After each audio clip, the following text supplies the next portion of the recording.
Welcome back to another episode of the Bearcat Basketball Podcast. I'm your host, Alex Meacham, former UC basketball player from 1997 and 1999 under the legendary coach, my man Bob Huggins, and I was fortunate enough to wear the iconic Jordan Brand unis during my time. You can follow me on social media. I'm on Twitter and Instagram at Alex_Meacham, Meacham spelled M-E-A-C-H-A-M. I'm on Facebook and LinkedIn, just Alex Meacham. On Snapchat, BigMeach41. And thanks to Stu Holt, my guy right behind me.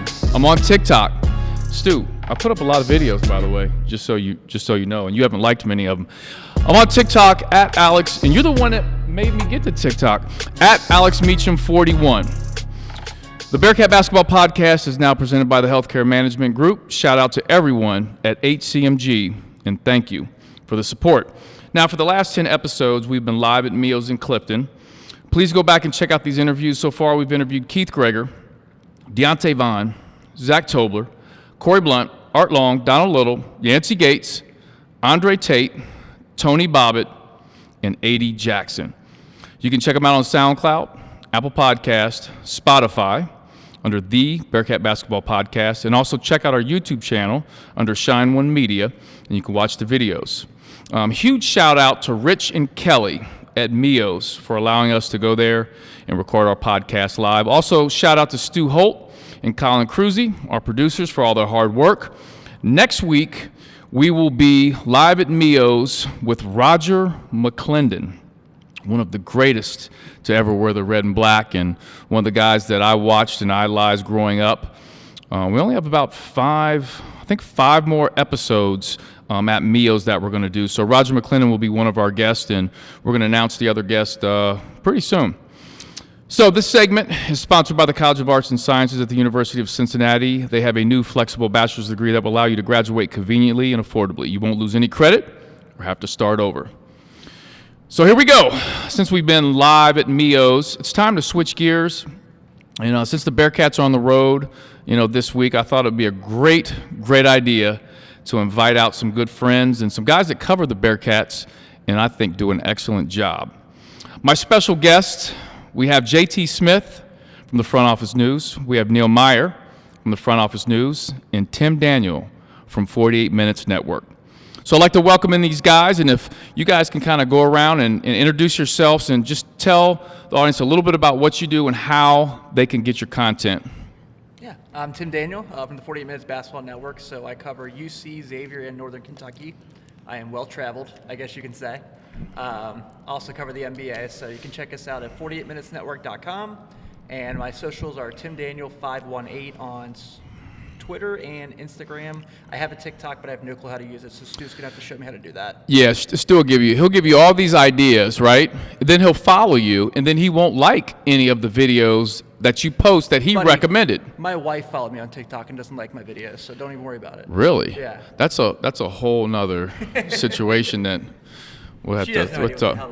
Hey, real quick, Tim, if you could talk a little bit about, you recently did a podcast with a good friend of mine, Yeah. Ian. You want to talk about that a little bit? Yeah, so we put it out the day of the UC football game against Alabama, where Ian and I went back and we looked at when Ian Stonebrook from the boardroom, Kevin Durant's company, we talked about the era, the Jordan Brand era with the Bearcats, because it's so monumental and historic. So we kind of talked about that legacy and just kind of some stuff there. I told a really funny DeMar Johnson story during that pod that made me laugh quite a bit. Shout out to DeMar. So it's a really cool pod. I hope you guys can check it out. It's in our archives. It's under our at-large bid name, which is our college basketball pod. Now, your favorite player of all time, I guess college, would be Penny Hardaway? Or basketball in general. That's just basketball in general? Yeah. Wow. So, yes, I know, as I'm wearing all Bull stuff. Right. Yeah, so started watching basketball in 95. So the first series I really remember is... Wait a minute, you started watching basketball? In 95. In 95. Yeah. Wow. JT, when we get to you, we'll talk about our age and Yeah, so I was 6, the Magic Bulls Eastern Conference semis. I was graduating from Roger Bacon High School, but go ahead, I'm sorry. Yeah, so I was 6, and that was the Bulls Magic Eastern Conference semis when Mike came back. Ooh, yes. So... Yes. Yeah, so that was the first time I was introduced to both guys. Do you remember that series? He wore a pair of... Pennies. Yes. Penny ones. Yes, he did. Yeah, because the NBA didn't let him wear the Space Jams. They were trying to fine him for Isn't that crazy? Yeah. Only time ever in an NBA game Jordan wore another pair of shoes that weren't his own. Yep. It's pretty wild. Yeah. So the podcast was really good. So thanks, man. Yep. I really advise people to go check it out. So great work on that. Appreciate it. Yep. Neil? My name is Neil Meyer. I'm with JT here at the Front Office News. You can find all of our stuff online at thefrontofficenews.com. You can find me on Twitter at MeyerNeil6, MEYRNEIL 6, and you can find me on Instagram at NEM5421. So you and I, did we first meet, was it at the Bearcat practice? Yes, That's it the was. first time, right? Yep, I remember the I first walked in, practice. you were standing to the left, correct? And I walked in and I shook your hand and talked to you for a little bit. Yep, that was first practice. Yeah, I remember that. We talked for a little bit. Now, how long have you been with Front Office News? I have been with JT in the Front Office News since right before COVID hit, so right March about 2020. Right. So tell her, JT's checking the, he's checking like, let me think about that. You've been around for a while.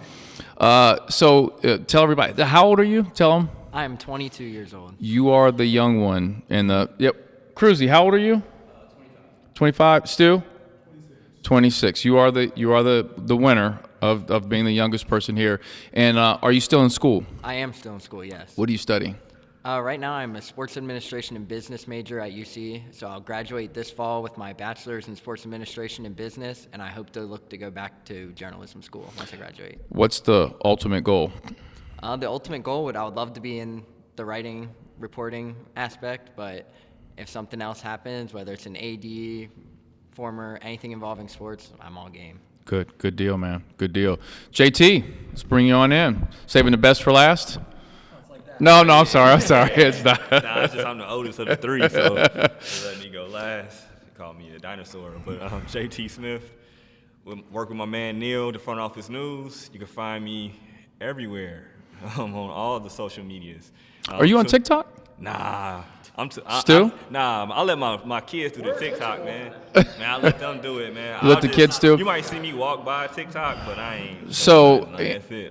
apparently, JT, according to the guy behind me, Stu, I think like Stu has like stock with TikTok or something, but he feels like you need to, everyone needs to be on there. So, it's the new platform that's going to allow you to grow your brand. So. I have to see, man. I have to see. Okay. I'm still trying. I'm just going ahead and roll with IG, man. IG and Twitter are my two favorite. Until it gets outdated where they kick me off, then I'll go ahead and get some TikTok. So, just don't post any crazy stuff. And they won't kick you off. Nah, they don't kick me. I'm just saying, where it gets where nobody really cares about it anymore. Like where you can't, Okay.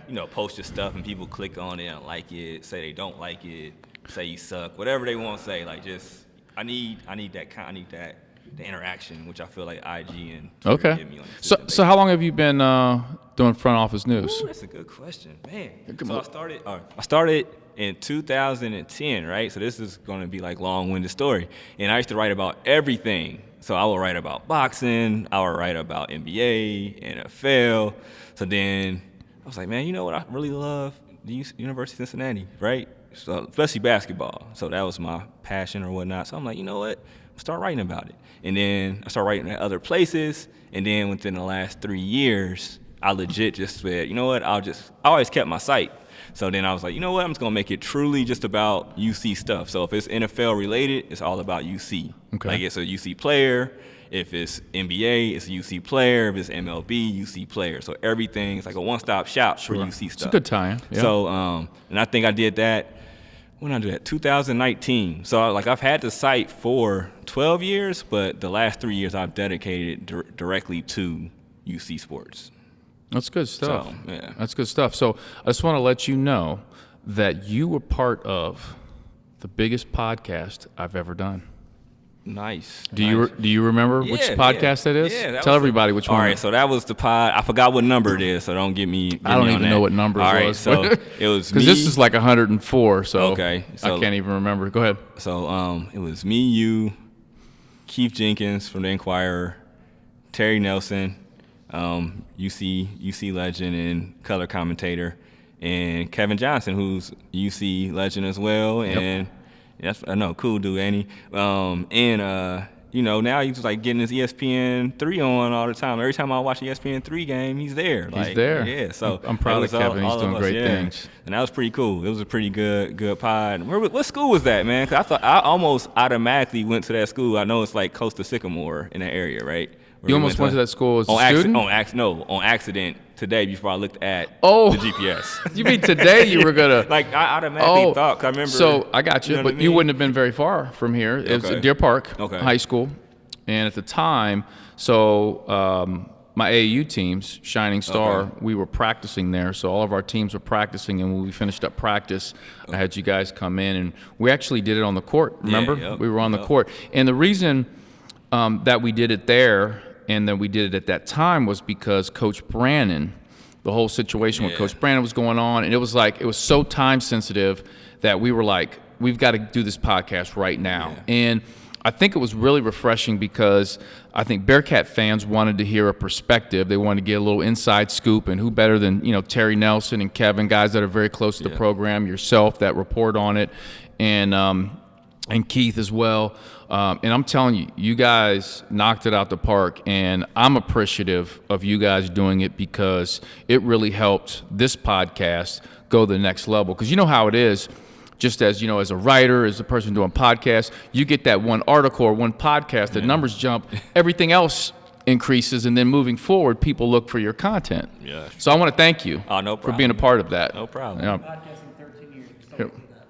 Go ahead, no, get to Mike. What you saying? Yeah. I've been potting for 13 years, so I'm still waiting for that big jump. So It'll happen. It definitely will happen. So, and I'm gonna cover several topics today. One of which is I want to talk about Wes Miller, and I want to talk about your interactions with Wes Miller, the job he's doing right now, and the future of the program. I do want to jump into the roster. I want to talk about some individual players. Specifically, I do want to dive into some of the underclassmen because they're part of this journey in the future of Bearcat basketball, and then jump into scheduling, breaking down the schedule, and will this schedule, what's left, allow this team to be in the NCAA tournament, which I tell you, I've been probably the last 4 or 5 days, that's been a very popular question with Bearcat fans to me. They've asked me a lot, do you think this team could make the NCAA tournament? So I think that's an important question right now. So the Bearcat Basketball Podcast is presented by the Healthcare Management Group. Shout out to everyone at HCMG, and thank you for the support. So talking about Wes Miller, Tim, we'll start with you. Sure. Have you ever had a individual conversation with Wes, or has it always been in a media capacity? It's always been in a media capacity, but Wes is one of those coaches that you really enjoy talking with. He does a really good job of we've all been in media rooms. We've had those coaches where you ask a question and it's no. It's like talking to Popovich. Wes isn't like that. So Wes, you can ask him about, Odio Guama played 10 minutes tonight. And it's kind of like talking to LeBron. He just remembers he did this and he did this and he did this, and he remembers every single move he made through the game. It's really impressive. When they brought Wes in, I really immediately thought he was the guy. I think, Why is that? I think his comfortability with, playing at North Carolina, so knowing what a traditional basketball program means, Absolutely. Especially at a high major. We talked about this on JT's pod. I said Tar Heels. I said Bearcat fans, you better keep an eye on the Tar Heels because if Hubert Davis does really well there and moves on, you might want to watch out. You said this on his podcast? I did. Yeah, I think, but. And then I say that, and then North Carolina gets their ass kicked 2 nights in a row. So it's like, your guys are safe. You're safe. Yeah, don't say that anymore, Tim. Yeah. We don't want him leaving for North Carolina. No, nor should you. Yeah, we don't. Yeah, nor should you. I just think that, I thought he was going to be the guy when Roy left. Yeah. So the fact you guys have him here is pretty awesome. Yeah, absolutely. And you mentioned something before. Occasionally you'll get that coach that either gives you that short answer, and you can tell as a journalist, if you're in that media room, sometimes you worry. Now, I'm not saying I'm a journalist or I've been in that room, but I'm speaking for friends that I know that are in journalism. You don't want to ask what's perceived to be a bad question, right? And you don't want that coach to go, man, that's some dumb question. And recently, your idol, Penny Hardaway had a few things to say to not only that person asking the question, but he kind of directed it at quite a few media people. Yeah, and notice when he apologized, he didn't apologize to that media member. He apologized to everyone else, which I thought was funny. Oh, he did that on purpose. Yeah. So I had a similar situation with Patrick Ewing, since he's now at Georgetown. They play in the Big East, so I see them about once or twice a year. And I asked him about, have you been around Pat before? I have not. Okay, so he is a very straightforward, this is how it's going to be. I don't care how well we played. If we lost kind of guy. You respect it. Right. And I was like, you guys lost today, but you shot 11 of 19 from 3. Mac McClung went off. What was it like? And he's like, I don't care, we lost. And that's the only answer he gave me. So, when you're in that situation, like you said, I'm not nervous about asking you a dumb question, because if you're around long enough, it's just going to happen. But you don't have those situations with Wes. He might think it's a dumb question, but he doesn't make you feel like it's a dumb question. Right. You know what I mean? Right. Absolutely. And that's good to hear, and that's refreshing too. And plus, he's new, so it's kind of a honeymoon period, and also he has to. Listen, you made a great point, and I think this is the main point with Wes. He comes from North Carolina, right? He comes from that Roy Williams tree. Roy Williams can write the book on the business of basketball. So let me say that again, the business of basketball. It is a business at the end of the day. You have to shake hands with certain people. You have to howdy doody with this person and that. You have to treat certain media people the right way, because they're writing articles that could impact recruiting, could help your program out, and things like that. And Wes, that's one thing I've learned with Wes, is he understands the business of basketball. I think that's very important, and we see that in the media room, like you say, him answering questions. So, Neil, you want to jump in? Have you had a chance to meet Wes, talk with Wes? I have actually not had the opportunity to talk to Wes one-on-one. As Tim mentioned, it's all been in the media room and at practices, whether it's the press conferences and whatnot. But everything about Wes, you can see why players run through a wall for him. We'll say they'll run through a wall. His energy's tenacious, everything. He's a man of the game. He lives, breathes, and sweats basketball, and you can see it on the court. Yeah, absolutely. Literally. Yeah. Yeah, because that coat comes off pretty quickly. Pretty fast. And the other night he had a zip-up on. Yeah. And so, funny story, so I'm at the game, and I'm with Rich Owens, one of the owners of Mio's. We're at the game, and Coach Wes has the pull-up on, the zip-up. And I'm like, oh, well, he can't take the jacket off tonight. 2 seconds later, he's taking the zip-up off. He's got the polo underneath, and I'm like, wait a minute, what?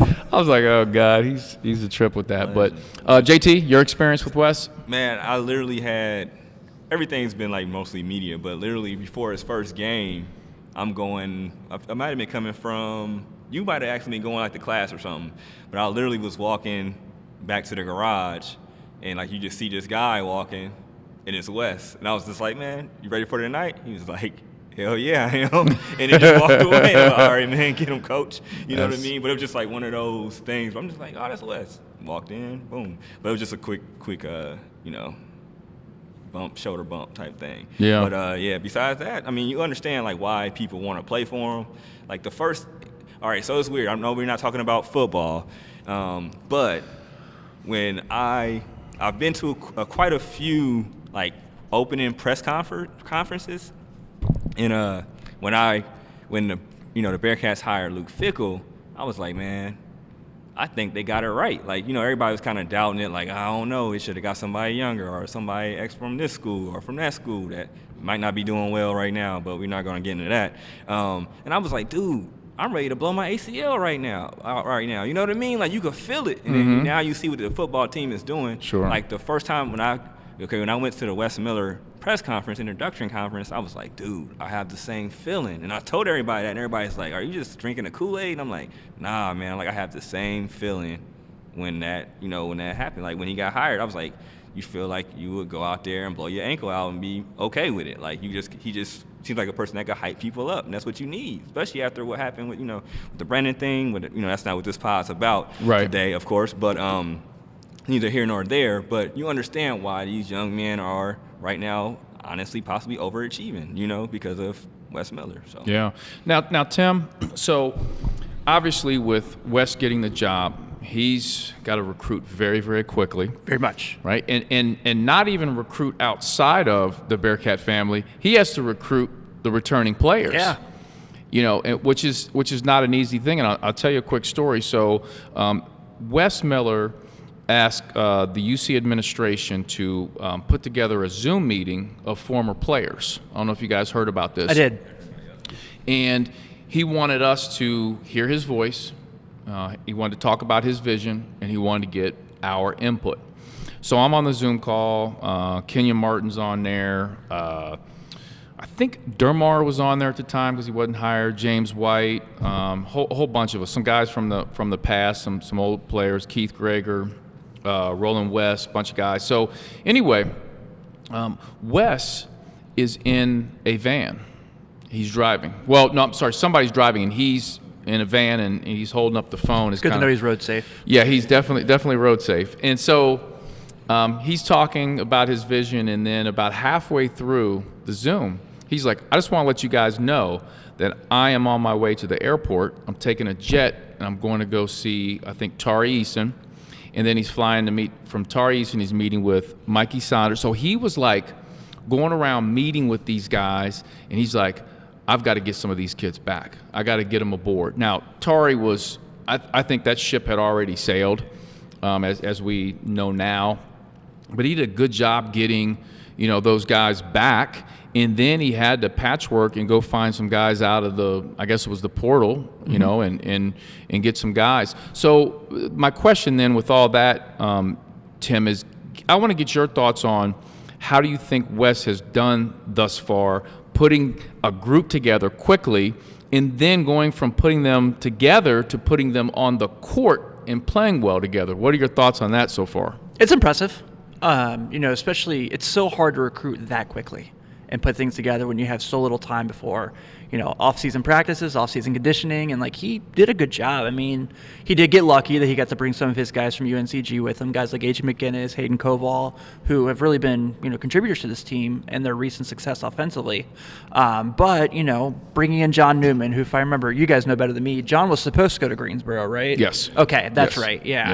Yep. Like I said, too many schools, so... you cover quite a bit of schools. I do. And so yeah, I get it. So what he's been able to do, and I think the thing that's the most impressive is, like you said, so the fact he patchworked up, he kept Mason. I think Mason was a really underrated keep because Mason could have easily followed his brother to Utah.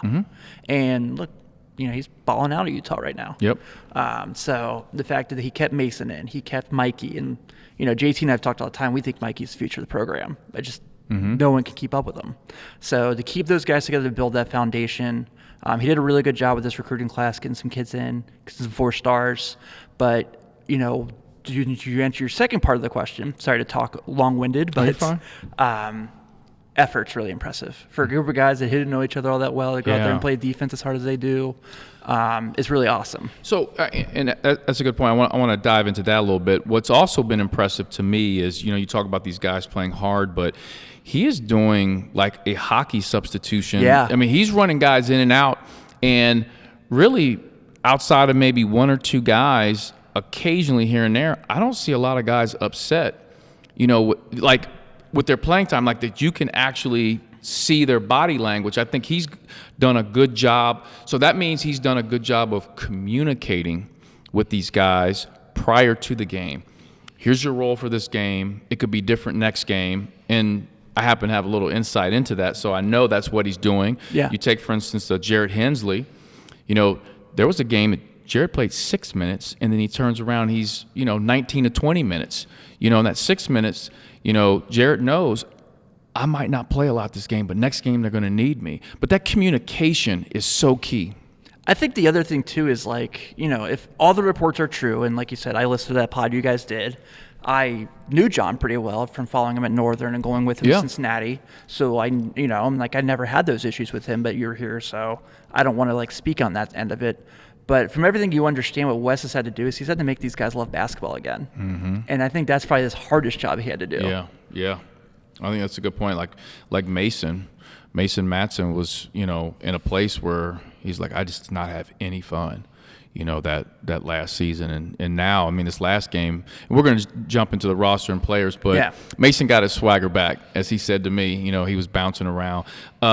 Neil, you being the young guy, I want to get your thoughts on the future, of the program, and your vision as far as like Wes Miller. And I always look when a guy takes over a program, regardless of where the program is at. It could be, when Mick took it over, he had basically Cedric McGowan and Ronald Allen were his two guys, and Brandon Miller was the walk-on. Or you get a Wes Miller who's got some players, but he's got to go patchwork some things together. But I always say I think that third year is so important for a coach. Where they at in the third year, because they've had a chance to recruit. You start to see the guys that fit the brand of basketball, and you start seeing their brand of basketball. What do you think, if we can forecast 3 years from now, what do you think about Bearcat basketball under Wes Miller 3 years from now? In 3 years from now, I can predict the Bearcats being an NCAA tournament team year in and year out under Wes Miller. Wes brings that energy. It's not only his coaching style, but as you mentioned, the younger guys, having a guy like Mikey Saunders Jr. who can change the game around, as we saw it versus Illinois, where his speed tremendously changed the game around, and he had 20 points on, I believe, 5 of 6 shooting, just like that. As a sophomore, to go on the road on a neutral site versus the number 14 team in the country and just change it like that, that's a big moment. But then you also have guys who have, I think Tim and JT can testify to this, with AJ McGinnis, who has all the confidence in the world to just shoot the ball. Yeah. And then you have guys like Jared Hensley. You have Brado Dew back in for his senior season, graduate transfer. But you also have guys coming up, like no one knew what to expect from Victor Lockkin coming into the season. We're going to talk about that in a minute with the rosters. I do want to dive into Vic. He's an intriguing – yeah, go ahead. And then you also mentioned guys like Matson, and under guys, you still have Micah Adams-Woods, who is top 7 in the country in assist-to-turnover rate right now. Yep. So not only does Mike have that leader and that role model to look up to, he has a great role model, Mike Adams-Woods, to look up to and model his game after, and he sees the day in and day out. But on top of that, you have Mason, who we all know can shoot the ball very well, but it's not only shoot the ball. He's great defensively. He can also change the game around in many different ways. And JT, you're not only are you a journalist, but you're a Bearcat fan first. Yeah, for sure. Right? Always been a Bearcat fan. For sure. What's your impression of the job Wes Miller has done, and what are your thoughts on 3 years from now? All right, so we said this on the pod, man. Like, I feel like he's playing with house money right now, because you think about it. When he got the job, you were on a Zoom where he's trying to recruit these young men back. I'm writing these stories, right? Like, consistently. Well, shoot, he's recruiting the former players to be part of the program. But that's when I knew, like, okay, I hear, you hear something from the grapevine, you ask this question, you ask that question, and it's the same answer. Like, no matter who you ask, it's the same the answer. Like, sometimes you hear something, you say something different. Tim says something different. Joe Schmo over there says something different, and you're asking that question at different times. It's not like you're all in the same room. So like you get the same exact answer, and then you see the actions, then you see success, right? So it's crazy.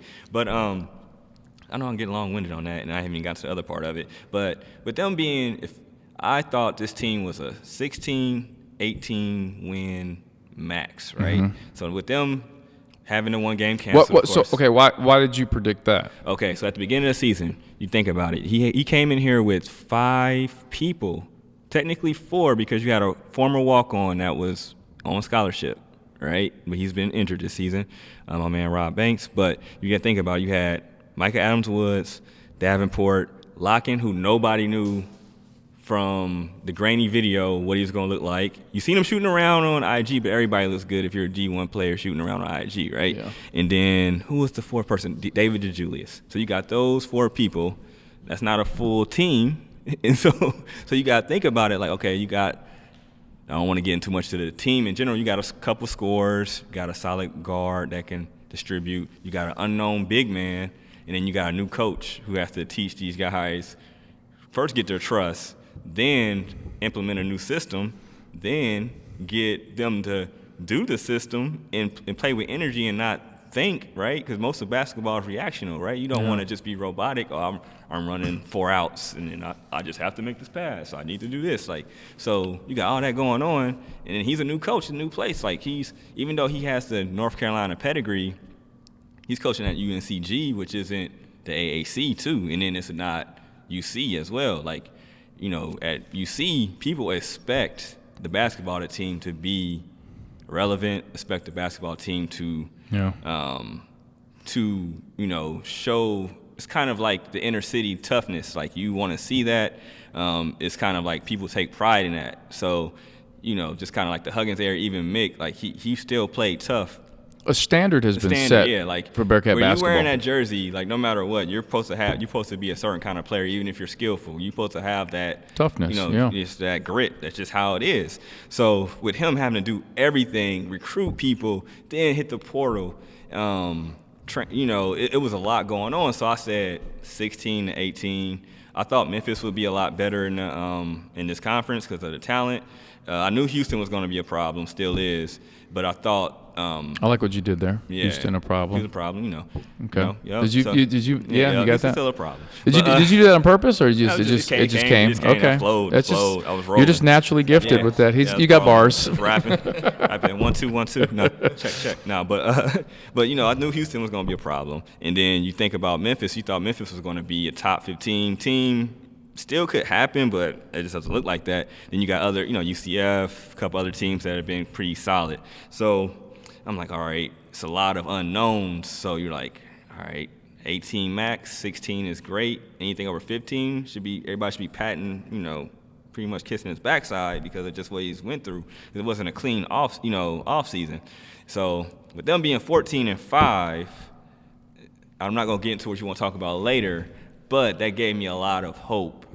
Just because, not even for this season, just for 3 years down the road. Moving just imagine forward. Once he gets his guys, a little more continuity with the program. I get it.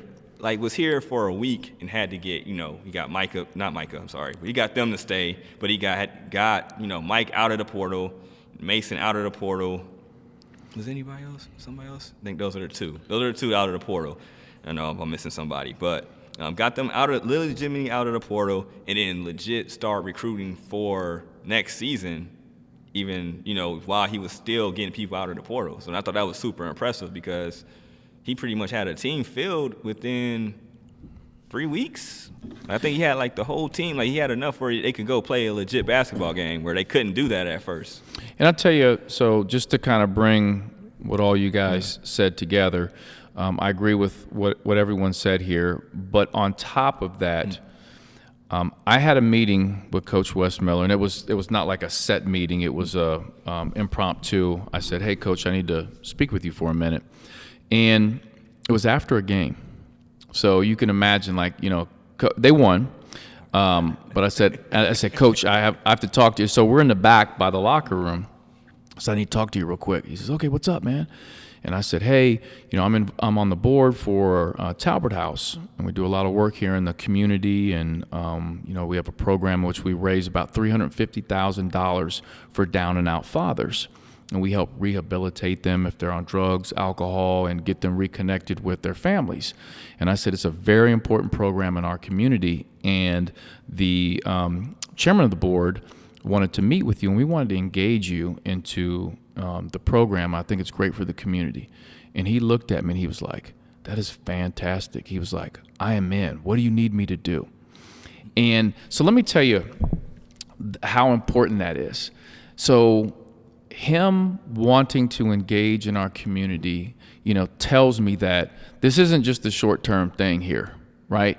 It's like he wants to be here. He wants to build something special here. Now, I know you said something about North Carolina earlier. If that job ever opens up, I can understand him jumping to that. But I think this is the job that he wants to have and build for right now. And just his words that he said about being involved with the Talbot House, and that, I mean, he didn't even he was like, "What do you need me to do? What are the details? I'll be there." And we have a meeting set up. I think it's next week. We're going to sit down and fully get him involved. I was very impressed with that. I can add to that. So I didn't have a personal conversation with him, but my guy, Chris, my videographer, Chris McNeil, did.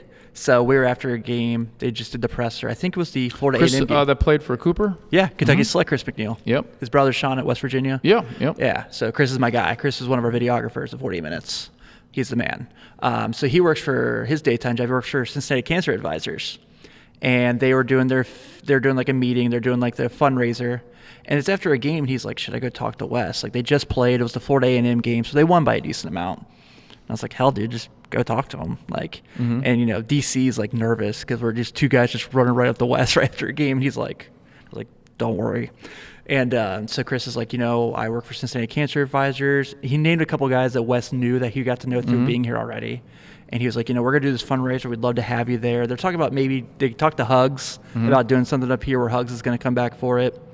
And Wes was like, okay, yeah. He's like, here's my personal email address. Email that. 2 weeks later, Chris texts me. He's like, yeah, me and my boss are at UC basketball practice right now. Listen, I'm glad you told that story. That adds to Wes gets it. He understands the business of basketball. And not just that, like, he really wants to do those things because it's the right thing to do. Because everyone has someone that's been connected to cancer, right? So it hits everyone, and he understands that. And even the job that we're doing with Talbot House, it hits him because he's like, you know, I coach a lot of guys that, you know, they don't know much about their fathers and this and that, and the ability to reconnect them up is, you know, crucial. So I mean, he just gets it. So very impressive. And so I'm going to use that to segue into Coach Wes Miller being a father figure to a lot of these players, and I want to jump into the roster and talk about some of these players and get your guys' impression on them. So I want to talk about the returning guys, Mikey, David DeJulius. I call David Juice, by the way. I call him Juice. I don't know. Does he have a nickname? Does anybody call him anything? I'll check his sports reference page. Huh? I'll check his sports reference page. I'm not for sure. I don't know. I call him Juice, and he just like looks at me. He doesn't respond good or bad, so I just keep calling him Juice. Mike Adams Woods, JD, Jeremiah Davenport, Mason, Matson. So let's start with you, Tim. Oh, and of course, Rob Banks, walk on, and Sam Martin, who's been here since Oscar played. I can say that because I love Sam. But could you jump into your thoughts on the returning guys and how they're doing right now? Yeah, I think the thing that really jumps out the most is the past couple of weeks, just the strides they've made offensively have been so impressive. You know, they came from, obviously Wes is a defensive-minded coach, and he'll tell you that straight up. Big time. Yeah, he does. I mean, you know, he's a typical defense leads the offense kind of guy. But you know, Micah, like, you know, Neil mentioned earlier, just the way he's always done a good job of taking care of the ball, but to the limits he's doing it now is extremely impressive. It's really what this team needs because let's be honest here. 8 times out of 10 when they line up against a team on the other side, they're probably not more talented than the teams they're playing yet. So, you know, and Jeremiah, I know he's had some slumps this year. He's kind of had an up and down year, but you can tell he's kind of still that emotional leader. Like, he's still the guy that, like, when he gets going, they respond to him. So that's really impressive. But David's been really cool, calm, and collected. So when we did the presser for Crosstown, I asked Coach Steele about David, and I was like, you know, what jumps out to you? And he said he's the most creative scorer that they're going to play that whole season. Yeah. And, you know, they play in the Big East. So for him to say that is, you know, pretty high standards. So I think David's done a really good job. You know, I know JT is pretty high on him. He's gone as far to say if he was 6'5", he'd probably be in the NBA. You know, I think that's a great thing because so from last year to this year, the Julius is like his step back and then his counter to it. I didn't see that last year. Like, I mean, it is crisp. Yeah, I literally show my son like his heart. Like, if I could find a clip of it, I'm like, his head's up. It's like perfect. It's textbook. It's exactly how you want to do it. Like, he drops. Like, his in and out is fire. Like everything. Like his handle package is pretty dope. So that's why I was saying, like, if he was 6'4", if he kept like that same herky jerkiness, like, he would be in the league. Like 100%.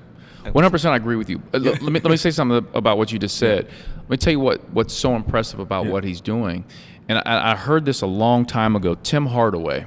Yeah. You guys familiar? Yeah. Neil, you familiar with Tim? Okay, I got to make sure the young guy in the room knows. Sure. Not junior. You know, we're talking about the old. Okay. You tap two-step. Killer crossover. Yeah. His crossover was, and here's the thing that everyone said about Tim Hardaway's. You knew what was coming. You knew the scouting report, and he still got you. And with the Julius, he scouted for that step back. The opposing team knows he's going to do that, and yet he still gets you. He sets you up. That is practice, preparation over and over, and the ability to read the defender. It's very impressive, and I agree with you on the height. Yeah, I'm telling you, like I said that to Tim, like we just talked about this literally 2 weeks ago. Yeah. I was like, dude, if he was 6'4", he would definitely be on, because he's gonna get the thing about it. He's gonna make money playing basketball until he wants to stop. Yeah. Like that's nothing stopping that. Like, you know what I mean? Like he's gonna make money playing basketball. Well, so give me your thoughts on Jeremiah Davenport. When he's hot, he's hot. Yeah. When he's making, his 3-point, obviously he was 2 games of 7 3. He had 7. Crazy. His 7 at Memphis, right? Was it 7 at Memphis and then 7 the other night? Yeah, and you know who he reminds me of in terms of shooting the 3, getting hot one night and some nights is not, as Melvin Levitt, my old teammate, was just like that. Mel would he would be on fire one night from 3, and then another night he might not be as hot. There's been some inconsistency, but where do you, in terms of the inconsistency, when you watch, what do you think's happening that's made him inconsistent with that? This year, like at first, I think he's starting to find his groove. Like since conference play, I feel like I've seen a difference in him. But I think knowing that he came in with accolades, one of the, he was the leading scorer, I think, that came back, right, last year, if I'm not mistaken, being preseason, second team AAC. And then, people just kind of having that expectation. I think he might have been pressing a little bit too much, too. Like being from Cincinnati, being the one that, kind of everybody knew wasn't going to waver no matter what happened. Where I think he was pressing, where he wasn't really making the right play. He just was like, I'm about to try to get mines, but besides it wasn't that smooth. Like I feel like now he's kind of like, okay, if I'm off, I'm still going to try to get rebounds. I'm going to still try to make that extra play, the little things where I feel like if he was cold, where I feel like everything else kind of wavered for him too as well. Right.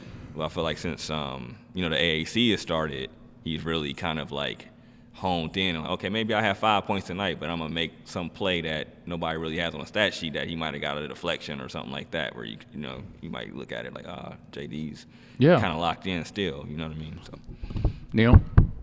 As you mentioned, the 7 threes, it's also the fact, too, is that when he is going through that slumps, he helps his team in other ways. If he's having an off night, he still crashes the board, still passes the ball around, but when he is hot, it's very well and benefits his team. But Wes Miller also said earlier, right before conference play, that they were actually playing him more at the 4, and they were looking to find ways to get him involved to the 3. Yeah. So now that he's fluctuating into that 3 a little more, now that the roster's everyone's finding their roles, their pieces, this is where we're going to see Jeremiah Davenport really start to succeed and become that top-level scorer that everyone's anticipating him to be. Tim, you want to add something? Yeah, I think I can say this because I'm the one here that's not the biased UC fan, right? So, this might sound super hot takey for your listeners, but defensively, he kind of reminds me of Lance. How physical he is, how on the ball he is, his ball pressure, his length. He plays defense a lot like Lance Stevenson. Make him dance, Lance. Yeah. Who's Colin Cruzy, who's one of our producers. Lance is one of his favorite players with the Pacers. Oh, yeah.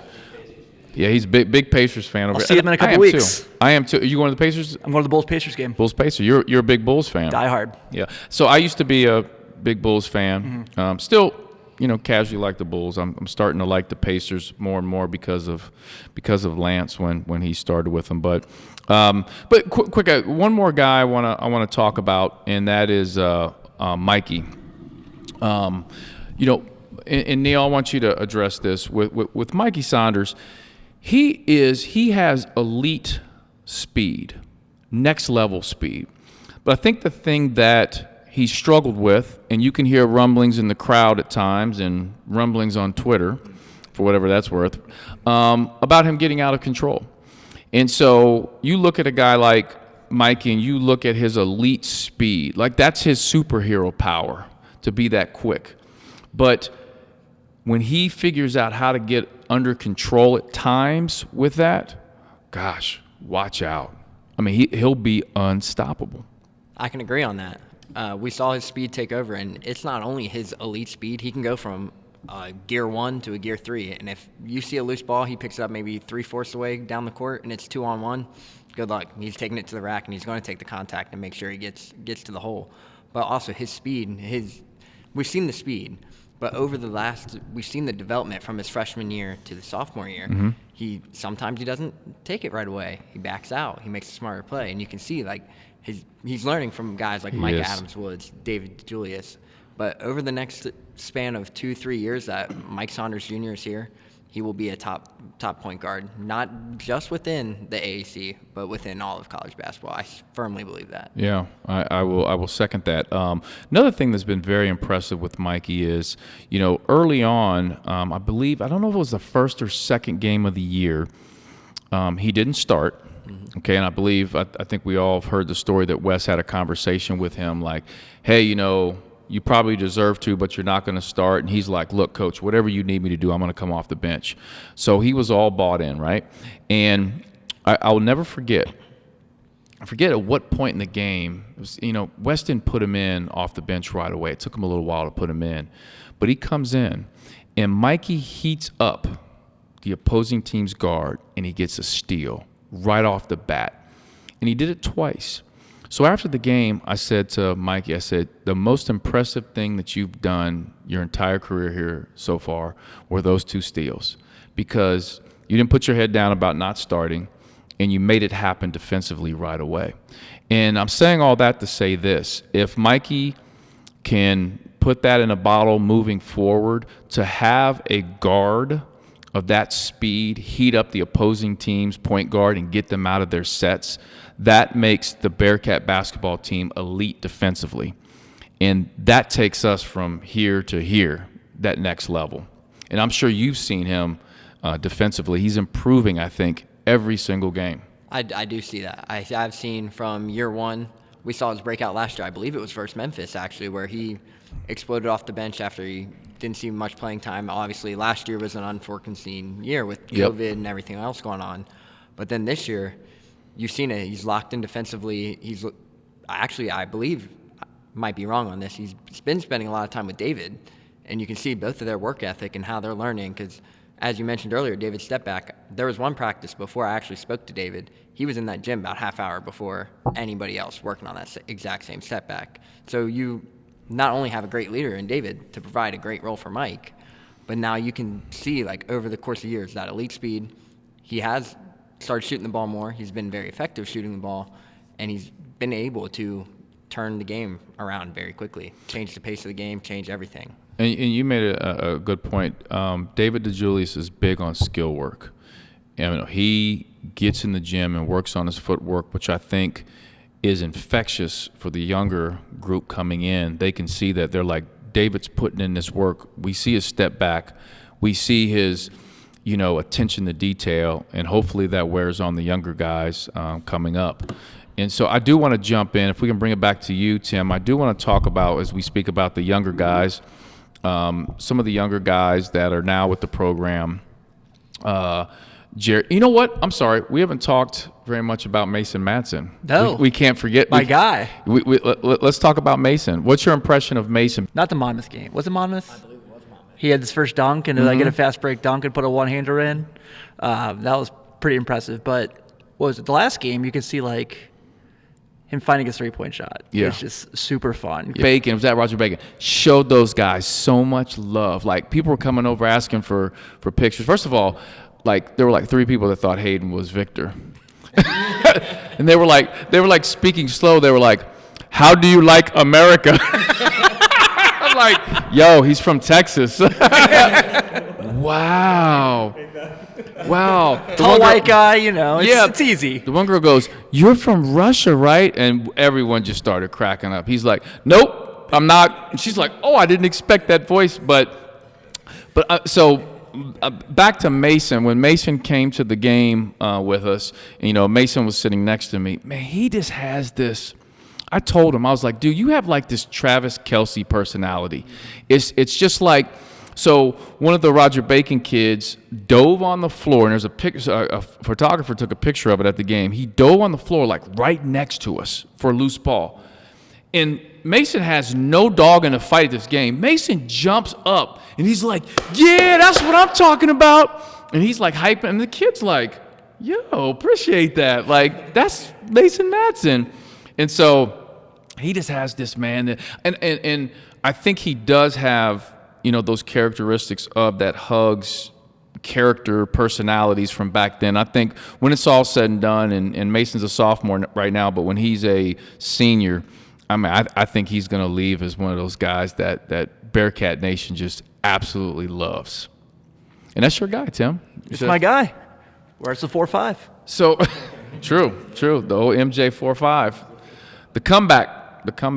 That didn't last. The Jordan Moore 45 didn't last too long. No, a couple months. Yeah, Nick Anderson said 45 messed up. 23 wouldn't do that in the next game.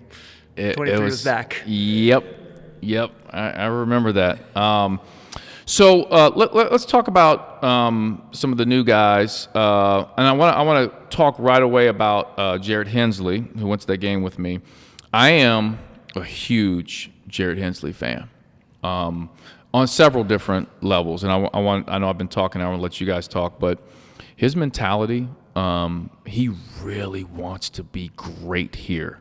He texted me one time. I was shooting him some words of encouragement. He might have played like 3 minutes or something like that a game, and I shooting him some words of encouragement. He texted me back. I still have it saved on my phone. He said, "I promise you, I will leave here a great player." That's what he told me. He texted me that, "I promise you, I will leave here a great player." I love his mentality, his work ethic, and he's always ready to play hard. He's like a babyface assassin, man. You're like, we talk to him sometimes in post-game, he does pressers. He's like, yeah, we played hard, and shout out my teammates. They got me the ball in the right spots. But then you like see him on the court, and it's like he's like yakking on people, and you're like, oh, okay, yeah, I see. Yeah, he's a very likable player. Yeah. I think those two, him and Victor, the way that they can both kind of play their roles is really impressive. I think that's something that's really going to help UC out, especially if they have those guys for a couple of years. And Jared's, 6'8", 220, long. Bulked up a little bit too since he came. Yeah, he has bulked up. He still needs to always get on him. I'm like, bro, you need to get the Bearcat weight room with strength coach Mike and get bigger. And when he does that and puts it all together, watch out. And Neil, I want to jump to you, Victor. So I went to the first practice of the year, and I tweeted out, "Hey, I'm going to practice. Check out the new squad." And I had like 5 tweets back right after I got out. How does Vic look? Is he any good? And I tweeted back, I have no clue. He didn't even practice. He was in a boot, and I couldn't say that on Twitter because a lot of stuff we got to keep in house, and I'm not allowed to say that. But like, I went to a couple practices and I watched him, and I'm like, I don't know if he's any good. I couldn't tell. It was the most bizarre thing. But Victor has shown the kid can play. Yeah, he really has. As you mentioned, that first practice, there was one play that really stood out to me was when I believe it was either Micah or David driving to the rim in practice. And Victor just comes swooping around and just pins him from the top of the square off the backboard. And that's when I kind of looked and I was like, yeah, no one's really saw him. No one's got film on him. And then he did it again. And I was like, yeah, he's going to be a problem. Yeah. And then now we've seen the flashes of him. Obviously, he's missed some time this year. But we saw his first career double-double versus Bryant. Yep. And everyone was like, yeah, this kid's the real deal. And then obviously once that Bryant game hit, he's now become a fan favorite. And if you think about it, I think it was the Xavier game, I believe. The first 2 possessions were him on a jump hook, right? Was it left shoulder, right-hand jump hook? Yep. First 2 possessions, no fear. What is he, 6'11"? 6'10", 6'11", yeah. Steele really likes him. So Steele likes him. He's Vic is tough. And here's a funny story. People can say what they want about John Brandon, but the dude can evaluate talent. He brought in some dudes. And I remember talking with Coach Brandon. Victor was hurt, and Coach Brandon and I think I was at a practice, and I said, what's up with the Vic dude? Is he going to stay here? Is he going to leave? Is he any good? Coach Brandon looked at me, and he was like, Meach, dude can play. And I'm like, really? But he didn't. I mean, I'm sorry. The profile, he just didn't look like he's hurt. And crazy story, Neil, I go to Newport Central Catholic was playing Dixie High School. And I went to the basketball game. I know a couple kids on both teams. And I get to the gym, and I sit down. And second quarter, this guy comes walking by and sits down with me, Coach Brandon. This was like not long ago. And I'm like, Coach, what's up, man? How you doing? And he's like, good. He's like, how the Bearcats doing, man? How my boys? He says, I haven't really. He says, I haven't been able to watch it. I kind of updated him on a couple guys. He's like, man, I want them to do so well. He wanted his guys to do well. And he was like, how's Vic doing? I said, Vic's a baller. And you told me. He's like, Vic is a monster. Like, he was still that energy talking about Vic. He really likes Vic. And we're going to have him for a while. Got to keep him healthy. Yeah, and honestly, Vic will be – everyone was really kind of upset about Tari leaving. But Vic reminds me a lot like Tari, and Tari's balling this year. He's dunked on a couple folks. Yeah, oh, absolutely, absolutely. No doubt about it. But Vic reminds me a lot. Vic reminds me a lot of Tari Eason. Yeah. I thought I had the hot take of the podcast. He just had the hot take, Neil, of the podcast.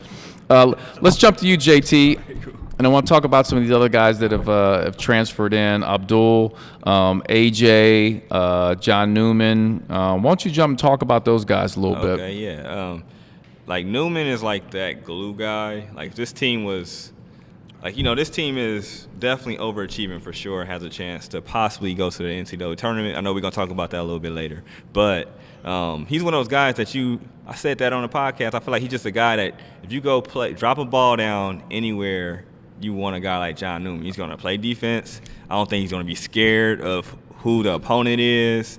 You could take him into he's just a tough-minded player, and you need a player like that. It just doesn't care. And it's normally going to be good for your team. He's like one of those guys you probably hate to play against, but you want him on your team. So I've been super impressed with him, and he's as of late, I know he went down last game or whatnot, but he's gotten hot, kind of like Jeremiah, where he's getting double digits here and there, just showing his effect on the game. Adu. Well, I'm gonna say something. I'll say something about John Newman. At times, he's really reminded me of a Mick era guy, and that's Rashad Bishop. Makes perfect sense. Right? Perfect sense. He's a little bit smaller, but he's done some Rashad Bishop things that are so they don't appear on all the stat sheets. I think one thing with Rashad Bishop was you'd leave the game, and then you'd look and you're like, dude played really well, but I didn't even notice it during the game. Yeah. And Newman has done things. If you're just a person that watches the game, you may not see it, but I see a lot of, he does a lot of really, really good things that affect his team. So hopefully, his injury, he's okay and can return. But you want to jump into Abdul? Yep, Abdul, didn't really know. I mean, him playing with SEC, Mississippi State, expected him just to be a big body per se, but at times he's provided a lot for him on the offensive end, a little bit more than I expected. Big body. Blocks shots very well. Of course, that was the the scouting report, but just to see it in person, you're like, dang, dude times it pretty well. Like he doesn't like he's jumping high at times, but he really walls up very well. Been a pleasant surprise, especially after last year. I felt like the one knock of the previous team, I feel like it was kind of like a layup line. And this year isn't the same. I mean, just honestly, I feel like I could have made a couple layups out there. You know what I mean? That's a stretch, JT. They probably would have pinned me, but I felt like I could have. You felt okay mentally, like what I mean? It's two different things. It's two different things, right? Yeah. Like I feel like, hey, if I go out there and stretch, I might can get a layup off, but it might not happen, right? Right. But I felt like that. Now I'll be like, nah, I'm cool. I'm just gonna go ahead and take my ball and go to the sideline. To your point, I think with this basketball team, the rim protection. Yeah. There's and that's been a staple of Bearcat basketball. Yeah. Is that rim protection. So it's good to see a guy like Abdul. And I got a quick Abdul story. So I forget what game it was. I was in the back by the locker room, and I was talking with Wes, Coach Roberts, and a couple of us, and Abdul came out, and he was talking to all of us, and Wes pointed at Abdul, and he said, man, he said, this kid right here, and he's talking to everybody I'm with, he was like, I wish I had this kid for 4 years. And Abdul turned and looked, I swear, he looked at Wes in front of all these other adults, and he goes, Coach, you've been the best thing that's happened for me. He goes, I really wish I had you for 4 years. You've been the best thing that's ever happened to me. And I was like, and everybody like looked at each other like, and we were like, Coach, did you plan this? Like, that was that scripted? Coach was like, no. Like, so he really, it was really impressive to hear him say that about Wes. Yeah, Neil had if y'all go to the YouTube page, Front Office News, Neil has an interview with him, and he says, with Abdul? Yeah, with Abdul before the season. So I'll Speak let on him that, talk Neil. about that real quick. So yeah, Abdul was he was actually pretty awesome. He basically broke it down on his decision to come to UC and what it's like to play for Wes Miller, and he said he would absolutely run through a brick wall for Wes Miller, and that was before the season actually. I've always wondered where that came from, run through a brick wall. Does anybody know the Tim, I feel like you might know the history of that, because I don't know anybody's run through a brick wall, like literally. I think some people saw some X-Men comics with the Juggernaut. Is that what it is? I think that's where they got it. Okay. Because that was like a big thing for that. I've It's like always my nerdy wondered side that. I get to bring out, so I'm pretty excited. I knew somebody here was going to help me with that. Yeah, I got a damn Spider-Man tattoo, so it's my alley. I'm sorry, you have a Spider-Man tattoo? I do. Really? What inspired you to? Was this pre-wife? Yeah. Okay. No, actually, she was there with me. When you got the tattoo, so she approved this. Yeah. Okay. Yeah, Good. she knows it's a big passion of mine, and it's half Peter Parker, half Miles Morales, because I got it during the Black Lives Matter raising. Okay. So it's kind of like, and my nephew's favorite character is Spider-Man, so it's half and half mask, so I did it as like a unity thing. Okay. Did you know this, JT and Neil? Okay. This is impressive. Did you see the new Spider-Man movie? Loved it. I went with my nephews to it. I was so lost. Cruzy, why? No, so I'm not a big movie guy. If I do, it's like I love the murder mysteries. As Stu knows. Stu knows I love murder mysteries. He doesn't, because he thinks he gets scared. Anyway, Me too, buddy. you get scared of murder mysteries? We'll talk about it. You love murder mysteries, Neil? Neil, let's talk offline. We got some stuff to talk about with that. But so I've never seen a Spider-Man movie ever.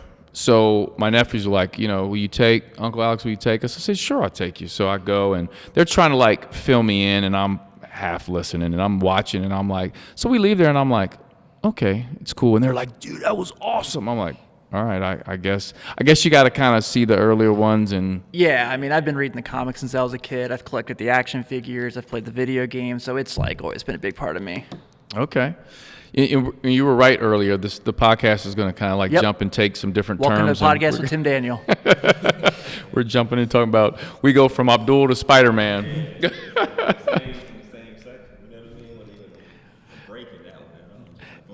Hey, Tim, has there been anyone on this team for you that has stuck out this season that has been the MVP thus far? Ooh, MVP. I didn't think about that. Oh, man. That is a good one. Why don't we go with them first? Let me think on it. All right. Neil? Mine would have to be David DeJulius. Juice. Why? Just the leadership role, as we've all saw last year, unforeseen year. He took some time off, and then he came back for the AAC tournament. But not only has he took that time off in the offseason to prepare for this year, but his game has took that next step. And not only on the scoring wise, but also just on the fact of him being as a leader. As I mentioned earlier, he's usually the first one into practices, Yeah. first one getting his shots up. But last year he shot 36% from the field. This year he is shooting 42% roughly, 5 games of 20-plus points. And not only is he scoring the ball, but when he's involved in the offense and locked in on defense, as we all were there at Monmouth, after the game I asked him what it was like to hold George Pappas, the MAC score to just 6 points when he was averaging 20 a game, and he actually said he was pissed off about it. So that's something that's always stood out to me about David. George Pappas is, though, his famous moment. Oh, the famous George Pappas moment is when Kansas was blowing out Monmouth by about 50. George Pappas was the player who stole the ball with 3 seconds left, ran down, and decided to dunk and get teed up as time expired. Yeah, I remember that. And Julius had a really good game. I believe it was the Wichita State game, right? He had like 18 points, but I thought defensively he played really well. A lot of times we get caught up in the points and we forget about how important the defense is. But I thought defensively he played very well. So Neil's MVP thus far is what I call him Juice. So let's JT. I want to get your vote here. I should have took the mic first so I can get mine off first. So because I picked because I got legit. David DeJulius, man. Okay, your Juice as well. Yeah, not even on the point side. I was actually gonna go with that. Just the way he creates for others, and then like he kind of sets the tone. Yep. Even on the defensive end, I know Mikey does a lot too as well on that. But them like every night he knows he's going into a matchup with XYZ point guard. They're probably gonna be undersized if a team like this Memphis they throw out there 6'6" guards, 6'8" guards, and he's 6 foot. And he's gonna have to probably guard one of those dudes, and he's meeting the challenge like a bulldog every game. So I feel like his growth from last year to this year, and just kind of being more comfortable in his role, is super huge for the Bearcats to be where they're at right now. So David DeJulius, Juice man. I think that's sticking. So you need to start calling him Juice from Juice. From here out. I gotta make sure I'm a couple of rows back just in case he don't like it. I could be setting you up. Setting me up. I call him He's like, man, what'd you call me, bro? I'm gonna say Meach. Meach said it, and hopefully it's all good. He calls me Big Meach. All right, Big Meach. He goes, yo, what's up, Big Meach? All right. He always says that. I'm gonna say Big Meach told me. Yeah, he'll be like, call you Juice. He'll be like, I is don't, this cool? I don't like that. You know what I mean? I'm like, is it cool or not? Let me know what he says. Yeah. Let's take it back to Tim. Tim, do you want me to say mine before you? Go for it, yeah. So I do agree with Juice, but I'm going to throw somebody out there. Somebody I think who's played, I believe probably I don't have all the stats up here, but I think he's played probably the most minutes all year, and that's Mike Adams-Woods, and he's been very consistent. If you look at it, he's been very, very consistent. Although I would give the edge to Juice, I would say, Micah has to be in that discussion as well and his importance. That's where I was going to go. That's where you're going to go? Yeah. Go. I think for both those guys, you talked about David's habits. I think that comes from being at Michigan and playing for Juwan. Absolutely. And playing for John Beilein for a year. Just kind of being around guys like Duncan Robinson for a little while, and and Mo Wagner, just guys who are now in the league, and you saw their habits. And I think that picked him up. So when he brought that here, that helped out so much for the younger guys. But like I said, Micah just taking care of the ball. I still don't love the mechanics of his jumper. I still want that to get fixed really bad. He worked on. He's worked improved, really hard on it. Yeah. Yeah. But yeah, just the assist to turnover ratio, the on-ball defense, the perimeter defense. Especially in the AAC when every team wants to shoot threes. I definitely agree with you. Yeah, and I think him playing. I mean, coach can't take him out of the game. No. Which should tell you. I mean, he's got to be. Gosh, I got to look up these stats. He's got to be leading the team in minutes, right? They have such a goofy, close? 3 ball handlers and 3 bigs that they can just rotate out throughout the game. And one of the things, so I'm sitting in the stands for one game, and a fan asked me a question. He was like, I wish Wes, he's like, I love they always hit me with, I love Wes, but, I love Wes, but. Transition year. It's okay. They're like, I wish he would stop playing so many guys. And I said, I can get that, but at the same time, there's been a different guy really step up and help out this basketball team. I mean, just think about last game, Hensley. He stepped up. Hendog stepped up and played well. And he could have been a guy who played 4 minutes, but coach decided, it's his time today. Vic was out. And I'm like, you never know in college basketball right now with the COVID cases, guys getting hurt. Obviously, we see that with Mason and Mason with this hip injury, Vic and John. You need other guys, and you need other guys engaged. And I think Wes has done a tremendous job with keeping these guys engaged and saying, you never know what's going to be your time. Neil?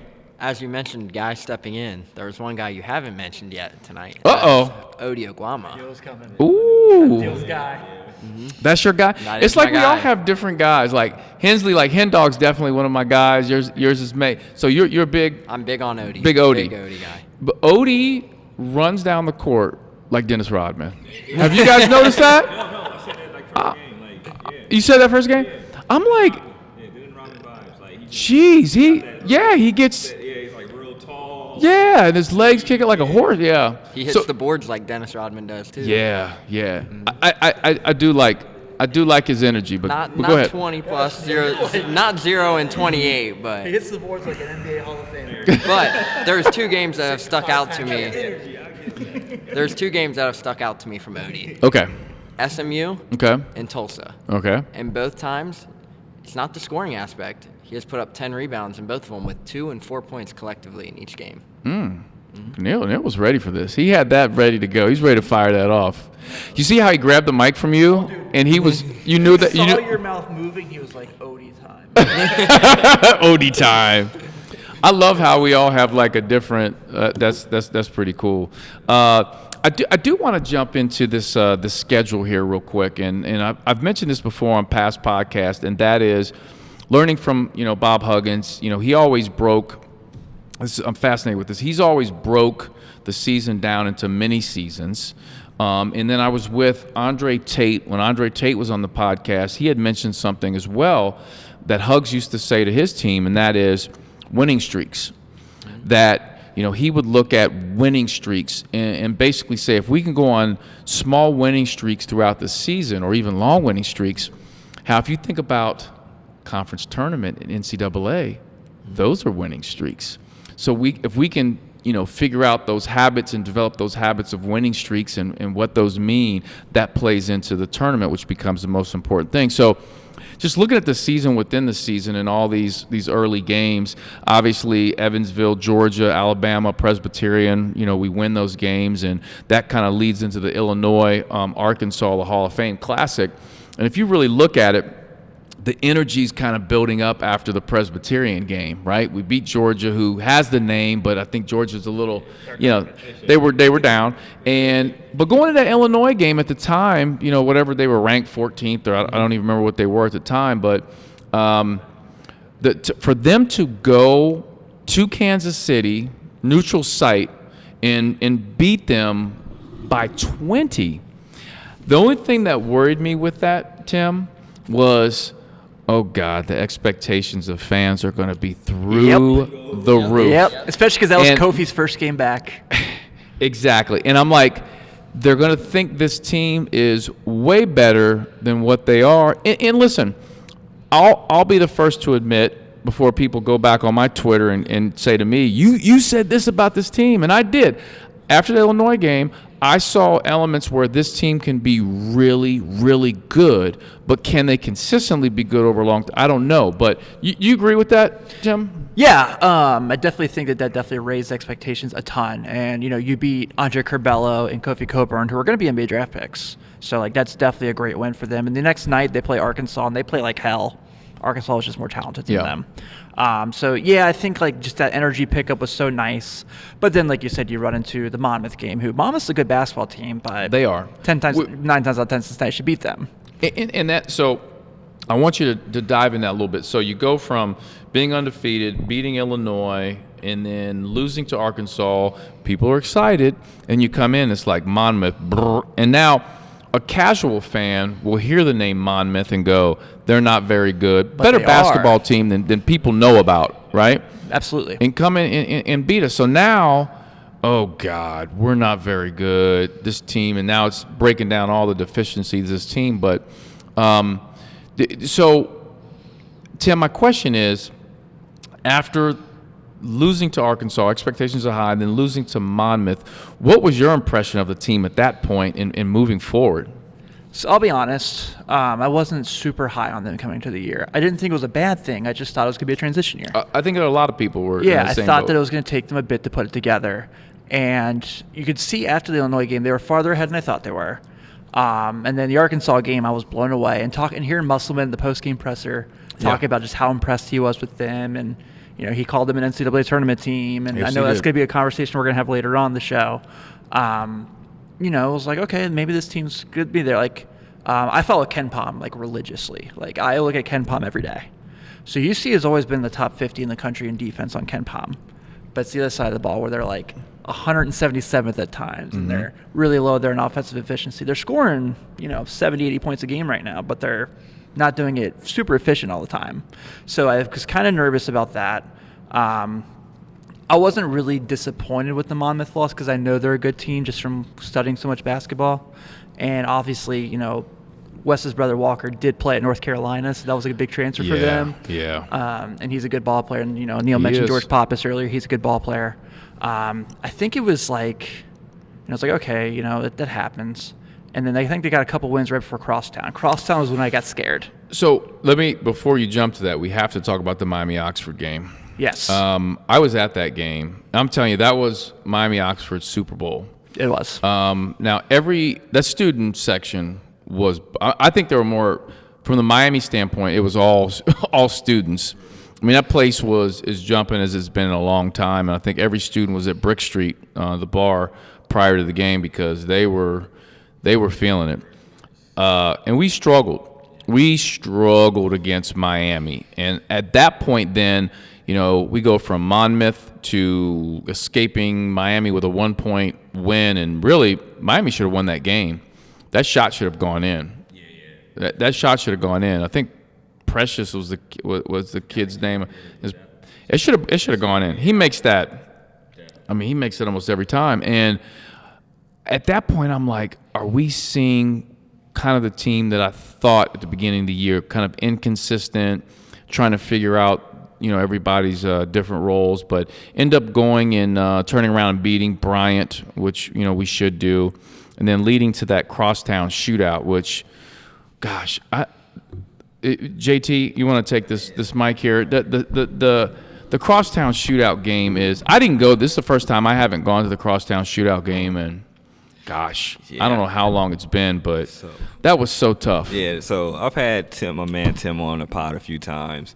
And I grabbed him because he's a Xavier cover, right? Oh yeah, we got talk about what were you doing that game? So he covers Xavier. You're doing both? Yeah. Okay. So, who to get on the podcast and talk about Xavier? But Tim, he's got great knowledge. So, yeah, for sure. Watching the team, even though I despise Xavier, knowing basketball, I was like, man, how they're coming into this game, I don't like it, right? Yeah. So, and it hated me to say it, but I just had to be a realist, like take off the UC hat and be like, look, man, I think Xavier's going to handle them. But I thought they could play scrappy because they showed against Illinois and Arkansas that they can play with top-tier competition. But the gift and the curse of the Arkansas and Illinois game is you have legit film against legit top-tier talent at your disposal.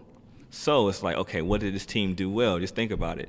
Illinois, Mikey Saunders took over that game. Then you still have shot making of, JD. I feel like Julius played very well the first game. I think he played well both games, I want to say. But you saw Arkansas make it real tough for JD to do anything. They were on him like a cheap coat. So he had, no points, and then they lost by 3 or something like that, right? I know you got to pull it up, but 3 or 4 points where they gave other quality teams that have talent the blueprint to play the Bearcats for a while. You kind of saw that take place where it got muddy. A lot of teams start going zone where, right now if you play man-to-man against this team, they're going to get a chance. They're going to get good shots. They're going to, get to the paint, do a lot of things, and I think to tie that into where they're at right now, they're finally able to play against zone. I think that's where they're making that next step. But that Xavier game, I kind of knew it was going to be a little ugly. I didn't expect it to get that bad. I think it just kind of when Nunji played the best game of his life, and the Foster was on. But Xavier always has that one player that plays out of their damn mind, and it normally burns UC. You know what I mean? It just happens, dude. Like, people shoot 10% for three their whole career, and they hit 5 threes or whatever. But whatever, we'll get into that. Tim, when was the last time the Bearcats have won at the Cintas Center? Do you know? 2000. Jeez. 2001. Yeah, because it was the second year of Cintas Center. Was that so? That was Mick Cronin's. No, that was Wait a minute. Hugs. Yeah. Oh snap! Wait. Oh yeah. Hugs. That would be Hugs. That was the last time. Last time. So Mick never won there. Andy Kennedy never won there. Oh man. Was Was the fight? So they said What fight? There was a fight there. What? Wait a minute. There was a Hold fight on. in the shootout. Hold on. I don't remember No this. way. a little pushing and shoving. Really? Hearing Redford tell the story of the fight is the best story of all time. With him running away. He's like, I'm not fighting Yancey Gates. He might be the smartest one He out of is one everybody. of my best friends, man. I Is love he? him to death. Tell him I said hello. I will. He just recently married, right? Yeah, he's about to have a baby. Congrats. Tell him Yeah, I said congrats. I will. That's awesome. He's such a good dude, man. Yeah, he is. Very, very good dude. So, and Tim, listen, you cover Xavier. Was there expectations going Yes. in that game that Xavier? Yeah, there were a couple people that I talked to, Byron Larkin. And Byron Larkin, I swear, I talked to him before every shootout. I don't think I've ever heard him get it wrong. Like every prediction, he's gotten right. Like, and he's like, well, I remember one year he's like, UC's gonna kill us. He's like, I guarantee it's just a bad matchup. And he's always honest and he's always right. And so when he told me before this game, he says, I think Xavier's gonna get him this year. I'm like, damn it. You know why?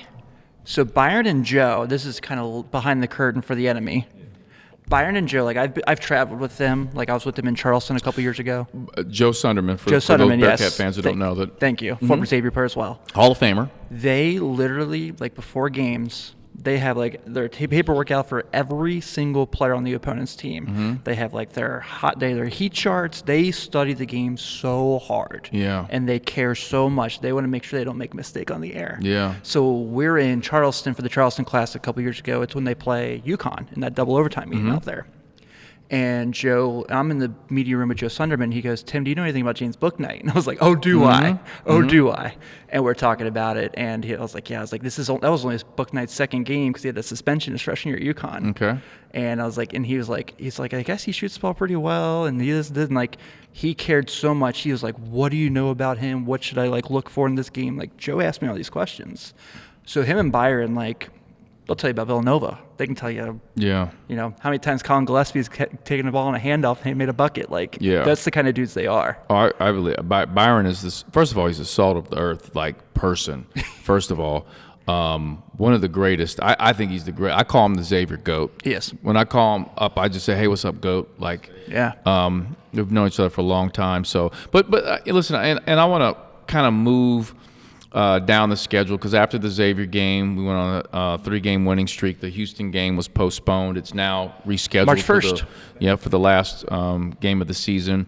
Had a brutal loss, I think, to Tulane. That Tulane loss was a really bad loss. That's a bad loss. Right? I'd say that was probably worse than the Monmouth loss, in my opinion, in a lot of ways, because, it being a conference game and, we normally beat Tulane. Like, you don't lose to Tulane.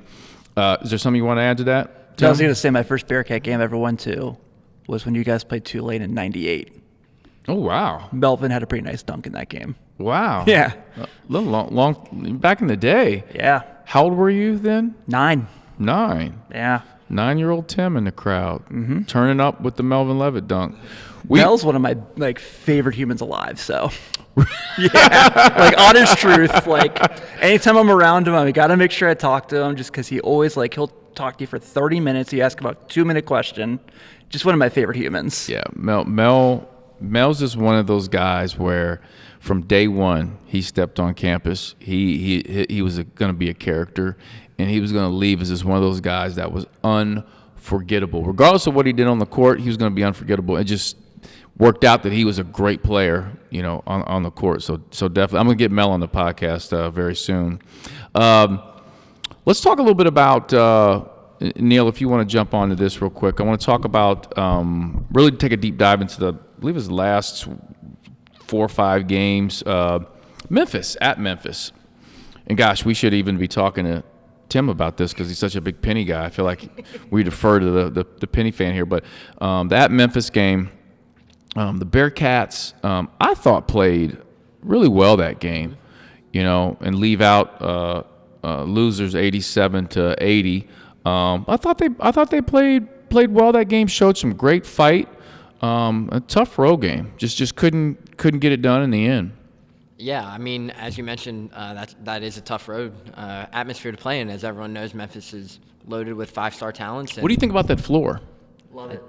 Well, of course, Tim loves it. We'll disagree. I'm not a fan of it. Okay, not a fan. I just see it live, man. It looks crazy. It looks crazy. I had too many drinks already, or what? You drink during the game, JT? Not when I'm covering. The Hennessy? I will not turn down Hennessy. All right. But back I'm to not drinking drive. But back to it. They were there with them, competed all the way down to the end. But Yeah. then just the late turnover with 5 seconds left is really what Yeah. down 3. It was like a handoff, right? Mm-hmm. Yeah. Micah handoff to Julius in traffic. Yeah. And they ran out the clock. I mean, they're with them, just limit those mistakes, and that's a big road win. Yeah, absolutely. So I think that gave them some confidence absolutely. that they needed, right, to go on the road for a game like that. And JT, they go on East Carolina, Wichita State, and Tulsa, going on a 3-game winning streak, playing some pretty decent basketball right now. I think if we look at the last game versus Tulsa, winning 90-69. I mean, the swagger was back. I talked about Matson having the swagger back, but he was balling in that game. he was sure. and JD was knocking him down. But I thought just collectively, the whole team, the swag felt really, really good. And I think that's great going into road conference games, especially like midweek, like a Tuesday night in Philly. It's going to be cold as hell there. Probably like 1,000 people. Exactly. And you need to have that confidence going to games like that. For sure, man. And then just to piggyback on what you talked about, that Tulane game, as bad as that loss was, it's like, dang, you don't know. Like, you have that bad, lose to Xavier, how you do, start the season with the AAC season with that loss, and you're like, oh man, is it kind of going down the roller coaster right now? Right. Like, we've had so many peaks and valleys, but that one looks like it's, going to the dirt a little bit. So then when they, right now they've been on this. That Memphis game, even though they lost, gave me a lot of hope. Just like, okay, Wes is getting to these guys. They're getting a little bit more comfortable, on offense and everything now with this 3-game winning streak. But Temple, it should be a game they should be able to go in there, get the dub, and make it go to 4 games.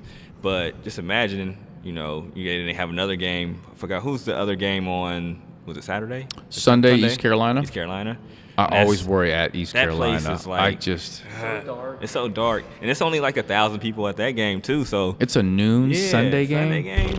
So hopefully, all right, I'll take 1-1 out of this, but they can beat ECU. It's just one of those games, though. It's just one of those games where I can understand if it's a nail biter, because it's always that way. Always. I feel like it's going to be a nail biter. Every time. Every time. Like, it doesn't matter. Like, you could have the number 1 team in the nation. You go against ECU at ECU. It's just going to be like, wow, what happened? Like, what is 60-59? Like, why is it like that? Just because. I remember, I'm trying to think how to say this. So, I forget what year it was. I actually mention this to the past administration with UC. We need more throwback unis. And I mentioned the Cats uniform.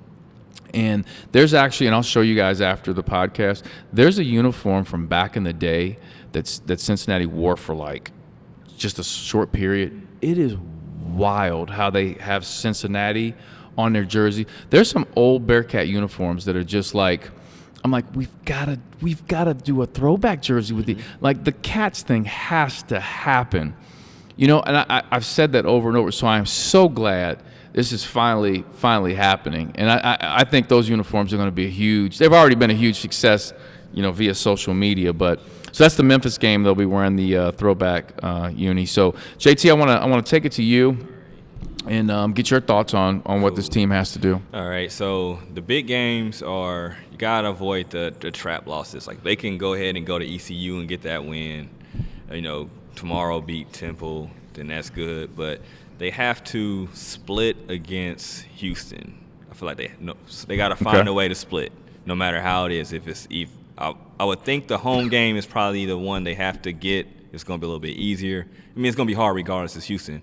But that's going to be that's like the the big home run. That game's going to be rocking. That's going to be a Sunday at 6 p.m. For sure. The Houston game. For sure. That's going to be rocking. That's going to be rocking. Yeah. Oh, that place is going to be. Yeah, and students are still, are on campus, so even better. So then you got that. I like how you mentioned Super Bowl as if we're going to need to discuss the Super Bowl 49ers, baby. at the end. Yeah, save that. I want you to save that. Yeah, but Say 49ers, baby. Get my Kawhi Leonard on, but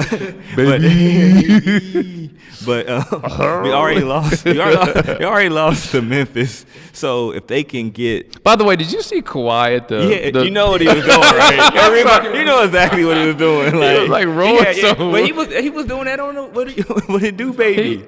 He was like, "Come on, man, why you got this camera on me? You know what time it is." Kawhi's in a different space. I would like Anyway. to kick it with Kawhi. He seemed like because he don't. Oh, Talk you that want much. you No, want I'm to just kick it with saying, though. Kawhi? But because he don't seem like he don't want the shine. Like, you know what I mean? Like, he just a dude. Be like, he'll probably take you to all the good food spots. Everybody gonna give you stuff. Everybody gonna give you stuff free. Like, you're not gonna pay for nothing with Kawhi. And he low key, like, he ain't about to just like big time you either. Like, I could see that. I have a whole theory on Kawhi, and I want to save that because I want to come on Tim's podcast and talk NBA one day. But- And I have a whole theory on Kawhi. I feel it's all an act. Like, I think this has been, but It's smart though. I Smart, but I like Kawhi. Kawhi seems like Yeah. a cool dude to me. All right. But all right. So if they already lost to Memphis, but they played them very well at home, so they should be able to beat them, or at least have the expectation where they're not going to be scared to play them at the shoe. So if they can knock them off, maybe even knock them off in Houston in the same breath, right? That's a lot though. Like that, I even know, like, saying that doesn't even sound right. But they're the two home games, so like you can't lose to Houston now, and then the last game of the season you're gonna go beat them on senior night. So it's kind of like it's all or nothing. I think they have to kind of either go 3-1, but the one can't be Memphis or Houston right now. Okay. Because it's not enough. They have a few bad losses. They only have one, quality win that everybody's going to really respect, because Illinois is still a top 20 team. They're going to be up and down all year because of the Big Ten and the quality they're playing against. So they have to almost – I feel like these next 4 games, I feel like they have to go on a 7-game winning streak. So they are at 3, and that sounds crazy, but I think 7-game winning streak has to happen for NCAA tournaments, because I don't know if you can bank on upsetting Houston unless more injuries happen on that, and you don't want to wish that on any college team at all. So I can't think of any other. I mean, UCF is a decent road win if they can pull that off.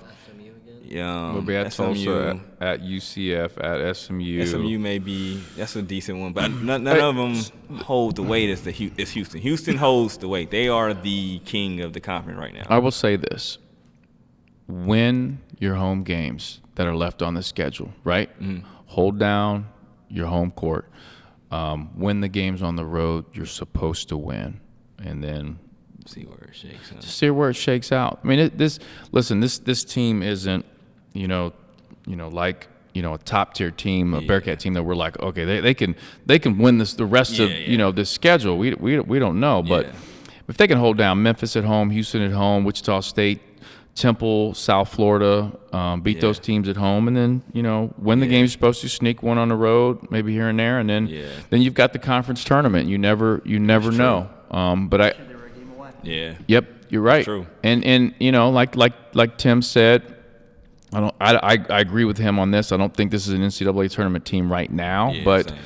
With some victories here, that potentially could happen. So hey, listen, I want to segue into a couple other things, and then we'll kind of close up shop.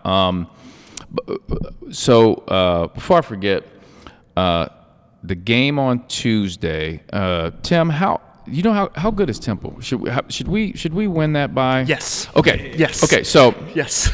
I couldn't remember. I thought we were. So for the Bearcat fans that are out there, I'm not sure when we're gonna release this, but if it's before or after the game.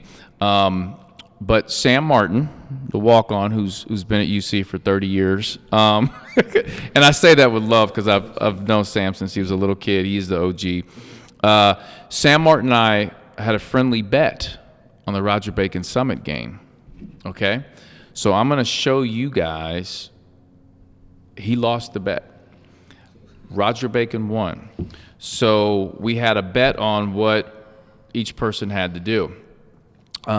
Sam, for the rest of the season, his game shoes now say Meacham number 41, really big on his game shoes.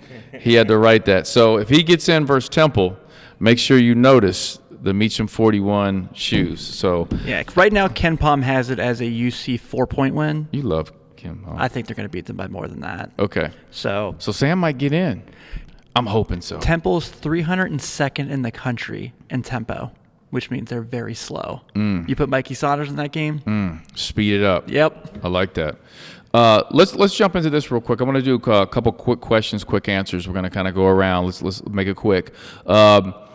Tim, favorite Bearcat uniform of all time? Jordan Brand, easy. The Jordan Brand one. Which one? But there's The red retro. red retro. Alternate. Okay. So like I said earlier, Melvin, one of my favorite humans alive. Whenever I remember watching the Bearcats on TV, Melvin was my favorite player, funny enough. I've told him this, so this isn't me being a fanboy. And so I just remember you guys wearing the red jerseys, and just that era of like the Jordan Brand, like I talked about with Ian, just always stuck out. And I remember like all my buddies had those, and I always thought they were the coolest. Greatest unis of all time. I want to start with you, Neil, Obviously, I wasn't really around during the Jordan era. because you're but- young. Yeah, Yes, yeah. right. You're a But baby. I Do do you know who Melvin Levitt is? Like, Yes, I do- yes, I I'm do just know who kidding. I'm Melvin just kidding. But obviously, I do. You know who I am? No. I do like the looks of the Jordan look, but my favorite growing up as a kid was what we talked about earlier, the Adidas colorway with Sean Kilpatrick. Wow. Wait. So The zebra one? the zebra I love ones the zebra with the. Oh my god. You know what? Can I tell you something? The players that were wearing them didn't like them. Neil, and you liked them. Like they told me they never want to see those ever again. Yancey was like, you know how bad I looked in that? I think it was Cashmere did the promo. Cash did not like those. He was definitely the body type. But you like those, Neil? I did like those. Yes. Okay. Hey, listen, I'm not knocking you. No, It's you each did. his own, right? You know, Yep. there's some stuff that I like. People are like, what in the world? So that's why I asked the question. So, JT? No, that's dope though, man, because you changed it up. Because everybody else gonna have the same answer, and you the only one. So like everybody's gonna remember this part of the podcast because of that. But Jordan Brand, man, I literally I had all the shorts, so like I was walking around campus, like with the shorts on, like all the time. Nice. So it's Now, just quick all the question, time. and I know Stu's gonna laugh, but for Colin Cruzy, do you wear shorts in the winter? No, Hey, Tim did not hesitate. in the winter, And like Cruzy said, okay, so all right. can I preface go it? ahead, go ahead. So Cruzy showed up. We did a podcast. It was really cold, and he came walking in with shorts. And Stu and I are like, bro, you can't be wearing shorts right now. Nah, I can't. I mean, like if it's snowing outside and it's cold. Nah, I'm cool. Cause No. like only way like I even would even attempt to do it is like if I'm working out and I'm like in and out.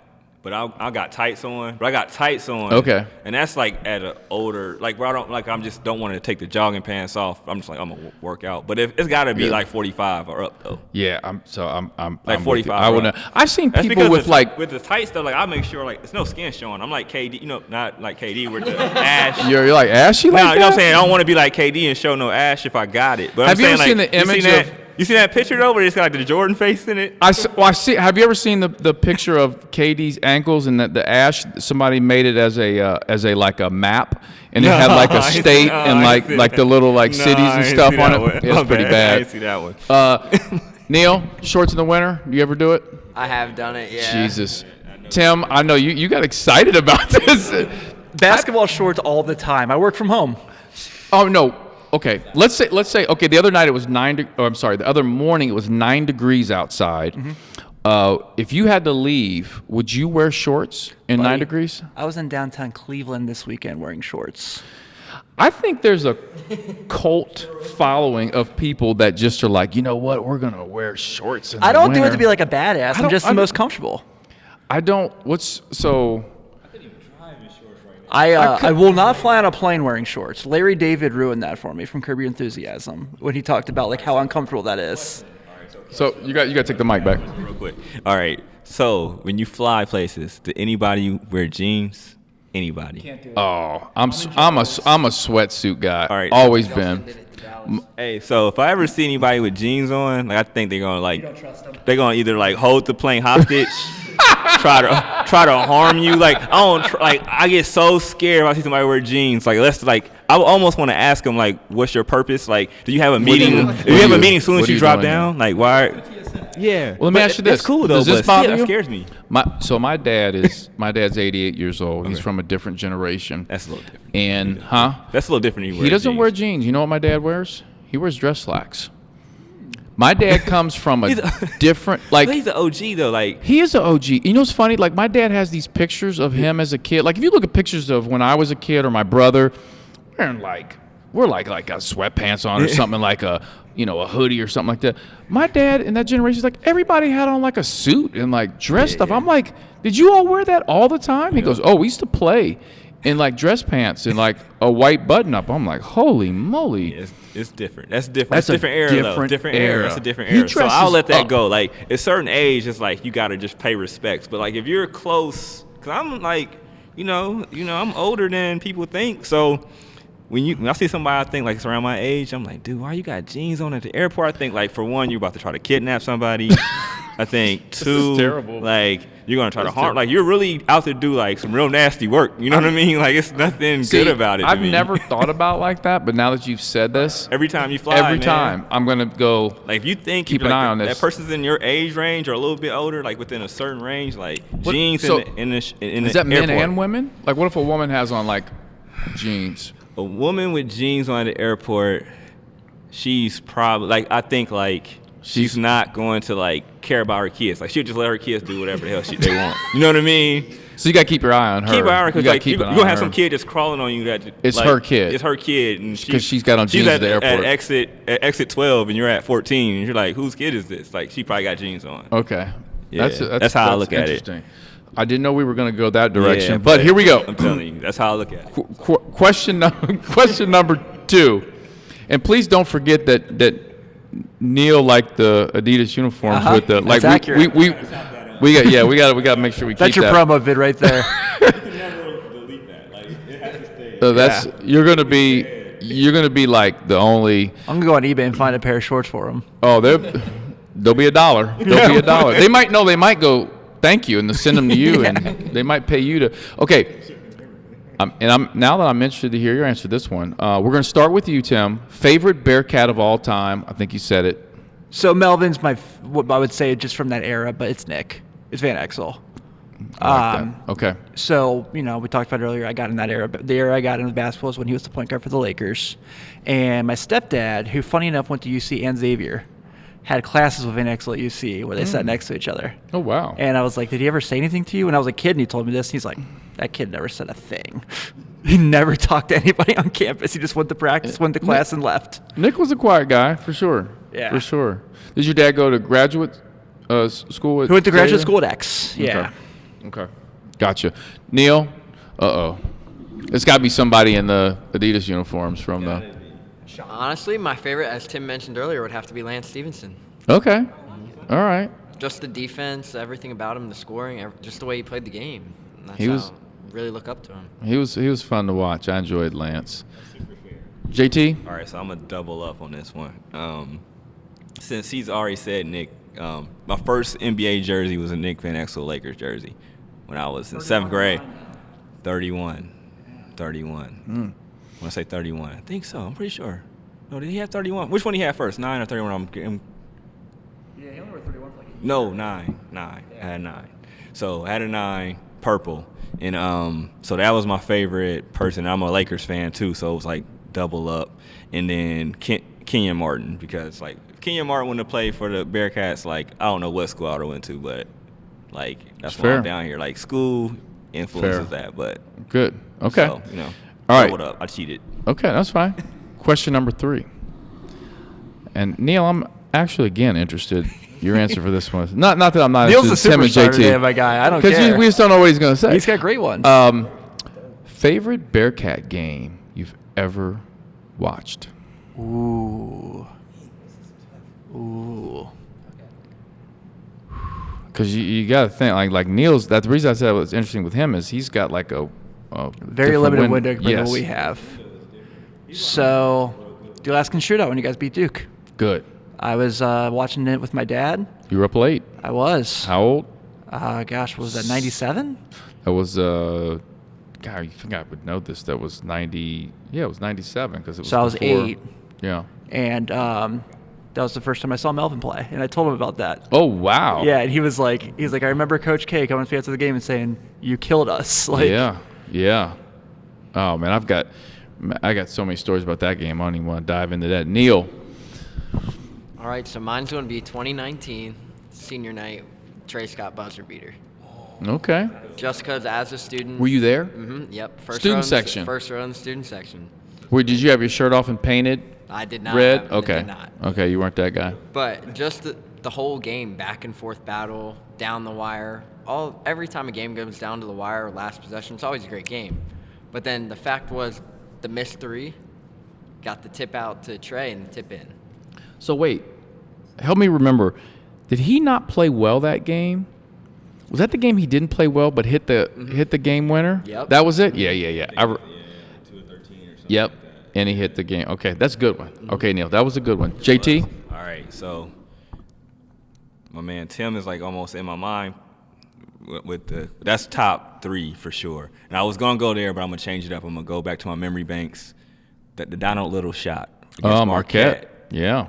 Yeah, that was crazy. It was. It's like The backstories on those Of games, all the people. that is crazy. Donald was just on the Yeah, podcast, I know. and he talked about that I game. need to listen because I know it's probably. it's funny. If he was unwrapped on that, I know it was probably. He's a good dude. It was a good podcast. Yeah, You need to check that one out. I'm slipping, but yeah, that shot was crazy. It's like, okay, you've got Logan. Yeah. You got all these great. Nah, let's get the ball to Donald Little. Then he knocked it down. Everybody was like, "No, yes!" He held that follow through down like, I'm supposed to do this. Yeah. Like, Everybody was like, and "No." he's like, you all need to let me shoot more. Let me respect my jumper. So this is my last question. This has now become one of my favorite questions, okay? I created this. I did not take this question from anybody, so I want full credit for this. I started asking this a couple podcasts ago. I started with when I interviewed Yancey Gates at Mios. My question is this. Start with you, Tim. Would you rather be MJ in his prime or MJ in his prime? Would you rather be Michael Jordan in his prime at the height of Michael Jordan, the global sports star, or Michael Jackson in his prime, the global greatest entertainer of all time? Remember this. Michael couldn't go anywhere on earth, and people knew who he was wearing his shoes. Michael Jackson had grown men fainting at his concerts, being taken out on stretchers. So we're talking like off-the-wall Thriller era here? We're talking Michael at his height. Gosh, I got to be careful with this because people start tweeting me like, that's wrong. Michael, when he was after Thriller, he was a Pepsi commercial when his hair caught on fire.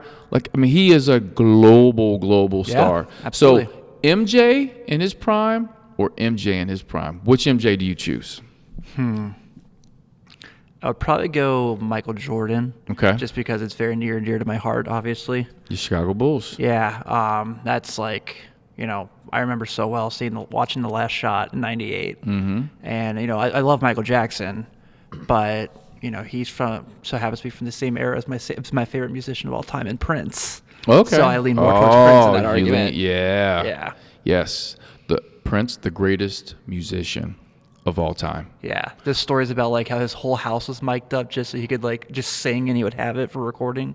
The stories with Prince are just... Dude, they're awesome. They're incredible. That's a whole podcast in and of itself. I think, personally, Purple Rain might be one of the greatest songs ever. My man. Ever. I do think, from a music standpoint, Prince is better than Michael Jackson, and I will argue that to any point. I mean, I'm the same way. Prince wrote, played, sang. He wrote 10,000 songs. It's. Sure, I get it. Yeah. Neil, do you know who both those? No, I'm just kidding. Yeah. But thinking back on it relatively deep, as Tim was answering that question, I would have to go Michael Jordan. Just not only due to his fact of success on and off the basketball court with his shoes as well, but the fact was he dominated the court, and then he transitioned to the MLB, which is an even harder sport, as some people would say. Mm-hmm. And the fact he transferred over there for a year and then came back to basketball after a year off and still dominated, that would be kind of the success that I am as a sports nerd. Let me ask you this question. I asked Yancey Gates this question. Who do you think Yancey Gates would have rather been in his prime? I'm going to have to say Michael Jackson. He did. He said Michael Jackson. I said, I want to see you moonwalk right now, Yancey. and he couldn't. All right, JT. But that's tough because like you got to think about it. Like, it is a tough question so if you really. This is probably the toughest question of the night for real. I think about it because Jordan. I'm gonna change it up just because. But like, I wouldn't want to get the Jerry curl burnt up though. And then he got like the iffy. Yeah, then he got like the iffy situations a little bit. So I'm gonna go Jordan just because of that. But if it wasn't, I've never heard about Michael Jackson's issues as being iffy situations. Iffy situations, man. Iffy I'm gonna start using that iffy, like kind of like iffy situations. All right, so if I could, what would you say? Okay. R. Kelly has some iffy situations. Very iffy, very iffy. So you take away the iffy situation. Like if I could be Michael Jackson without the iffy, like situations, and not getting my Jerry curl burned, I would be Michael Jackson. Cause just imagine like being able to walk around and people pass out because you're close, or maybe maybe even think about like if I go like, hey, and you just pass out. Well, like, hey, you gotta do it. Hey, you got you're like, too deep in your voice. You know what I'm saying? But like just imagine that much power. Like that would be crazy. I don't even know if I could take like because Michael Jordan has got to be crazy power too. Because I mean, just think about it. But somebody to be like, I saw you, I passed out. Like that is crazy. Like that's a hell of a drug. That is. Could you imagine? And I'm going to add this to my questions next time. I love these little quick questions, quick answers. But can you imagine having like a picture with Michael Jackson? You got one with Michael Jordan, like from that era. That must be. It's gotta be absolute. Like if there was one picture, I tell you what, if I was to throw up a Throwback Thursday pic on Instagram that I think would like shut it down is if I put up a pic, and not even Michael Jordan, not Michael Jackson, if I had one of me and Tupac. I've always been like, I would have loved to have had a picture with Tupac. That'd been tight. That would have been really, that's like my one picture that what about you? What would your one picture be? Damn, that's a good question. All right, think about it. Pac would definitely be one. Oh no, I would want to like Snoop. Yeah, because he's like so. No, I said you're gonna have like just one picture. Anybody, Snoop. Okay. Because I just think like he's like so cool. Like he reminds me of like of that cool.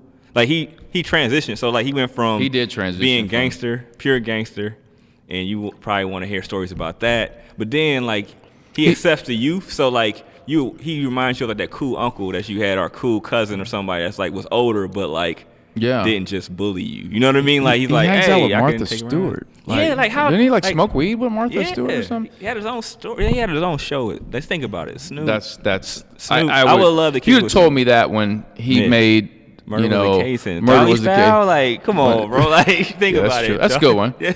Neil. Honestly, I would have to go with LeBron James. Okay. Just due to the fact that he came into the league at 17 and dominated from then on, and he's still doing it to this day, and he's left his mark not only on the game but on and off the court, as well as with his I Promise school and everything he's done as a person, as a player. That's something me as a person I look up to. I feel like that you had that scripted, like you just read that off somewhere. I just felt like you were like prepared for that, and that was off. Okay, that's good. Tim? Kind of piggyback, we talked about this on JT's pod a couple weeks ago, Kareem. Oh, that's your guy. He's one of my heroes. So you know Big Cap? His nickname's Cap, right? Yeah. Big Cap does not like to take pictures. No. You know that. So we talked about that because Mick got that picture when he took the UCLA job. Yeah.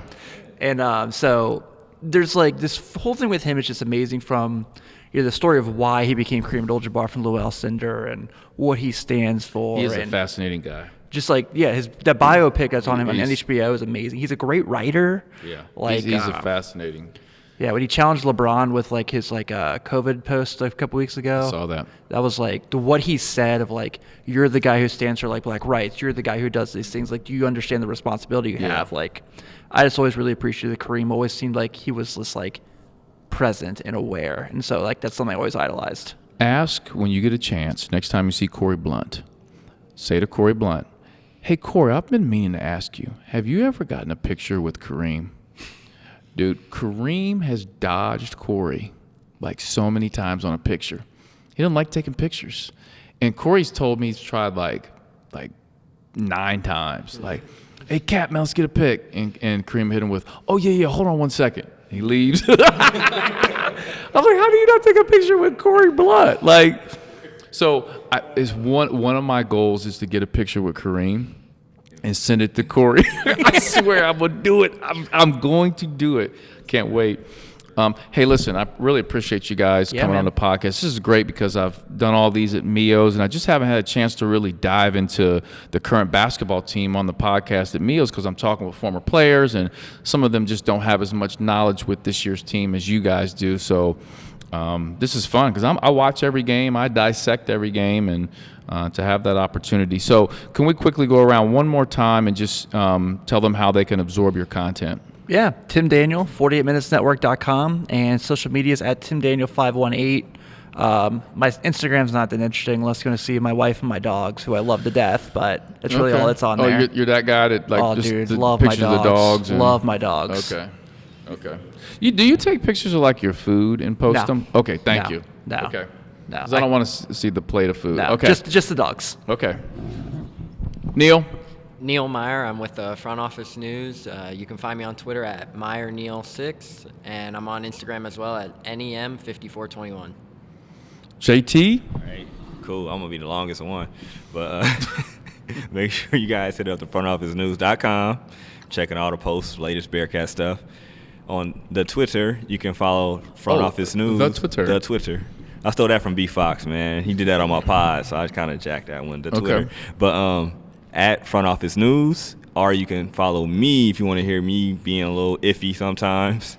Iffy situations? Iffy. Wait. Jokes, man. Just jokes. Not bad stuff. Just jokes. Oh, okay. Jokes I was going to say, we're going to take your parts off the podcast if they're iffy situations. Y'all got to ban me. Y'all got to ban me. Y'all got to ban me. Yeah, it's the cancel culture. It's just like be a picture of me blurred out. Nah, but yeah, we're going to blur you out. Nah, man, don't do me like that. But just _JT_Smith because my last name's Smith. I got to do all the extra stuff. And then hit IG, Front Office News as well. Got a lot of good stuff on there, too. If you like pictures, like to see the articles that are up.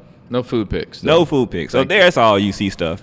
That's my mission in life, to get people to stop taking food pics. Yeah, I don't really do too much food pics. Unless it's like. Mine's the what?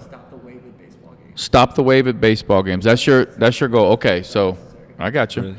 I feel like they're doing like swag surf at games and stuff now. I don't know. Hey, JT, what's up? We've got an issue. I know, man. We've got to discuss right now. Go for it. And I know I always get backlash for this, but I'm not a Bengals fan. And I don't know, people just get upset with me. Like my producer Stu. He got a Bengals hat on right now. Oh yeah, he's doing that. He's Bengals through and through. But I love the fact he goes to the games with his father, right? And it's a father-son thing, so I really respect that. But I'm a Rams fan. And you are a 49ers fan. Yes. So I need to say this to you. 7 in a row. So, shut up. My Rams are a better team than the 49ers, but cannot, roster-wise, but cannot beat the 49ers. And like this year, I went into it, and I'm like, everybody out there, put all your money on the 49ers. We're going to lose this game during the regular season. And sure enough, the 49ers just bully my Rams. Yeah, we got mystical. We got like mind control. Really Debo. We got mind control over. Got mind control. It's my bike, punk. Yeah, exactly. So, but I'm here to tell you. First of all, SoFi is going to be rocking. I see they're trying to keep us out of there. I love That's that. pretty whack. I love that. That's pretty whack. That's pretty whack. That's so whack. Yes, we got to keep you guys out of there. Yeah, y'all so scared. Y'all got to keep the fans out. That's Hey, how you whatever know. you gotta That's how do you to know they win. shaking in their boots. 49er fans are crazy. They are, though. The They Bay Area. It is. They are crazy.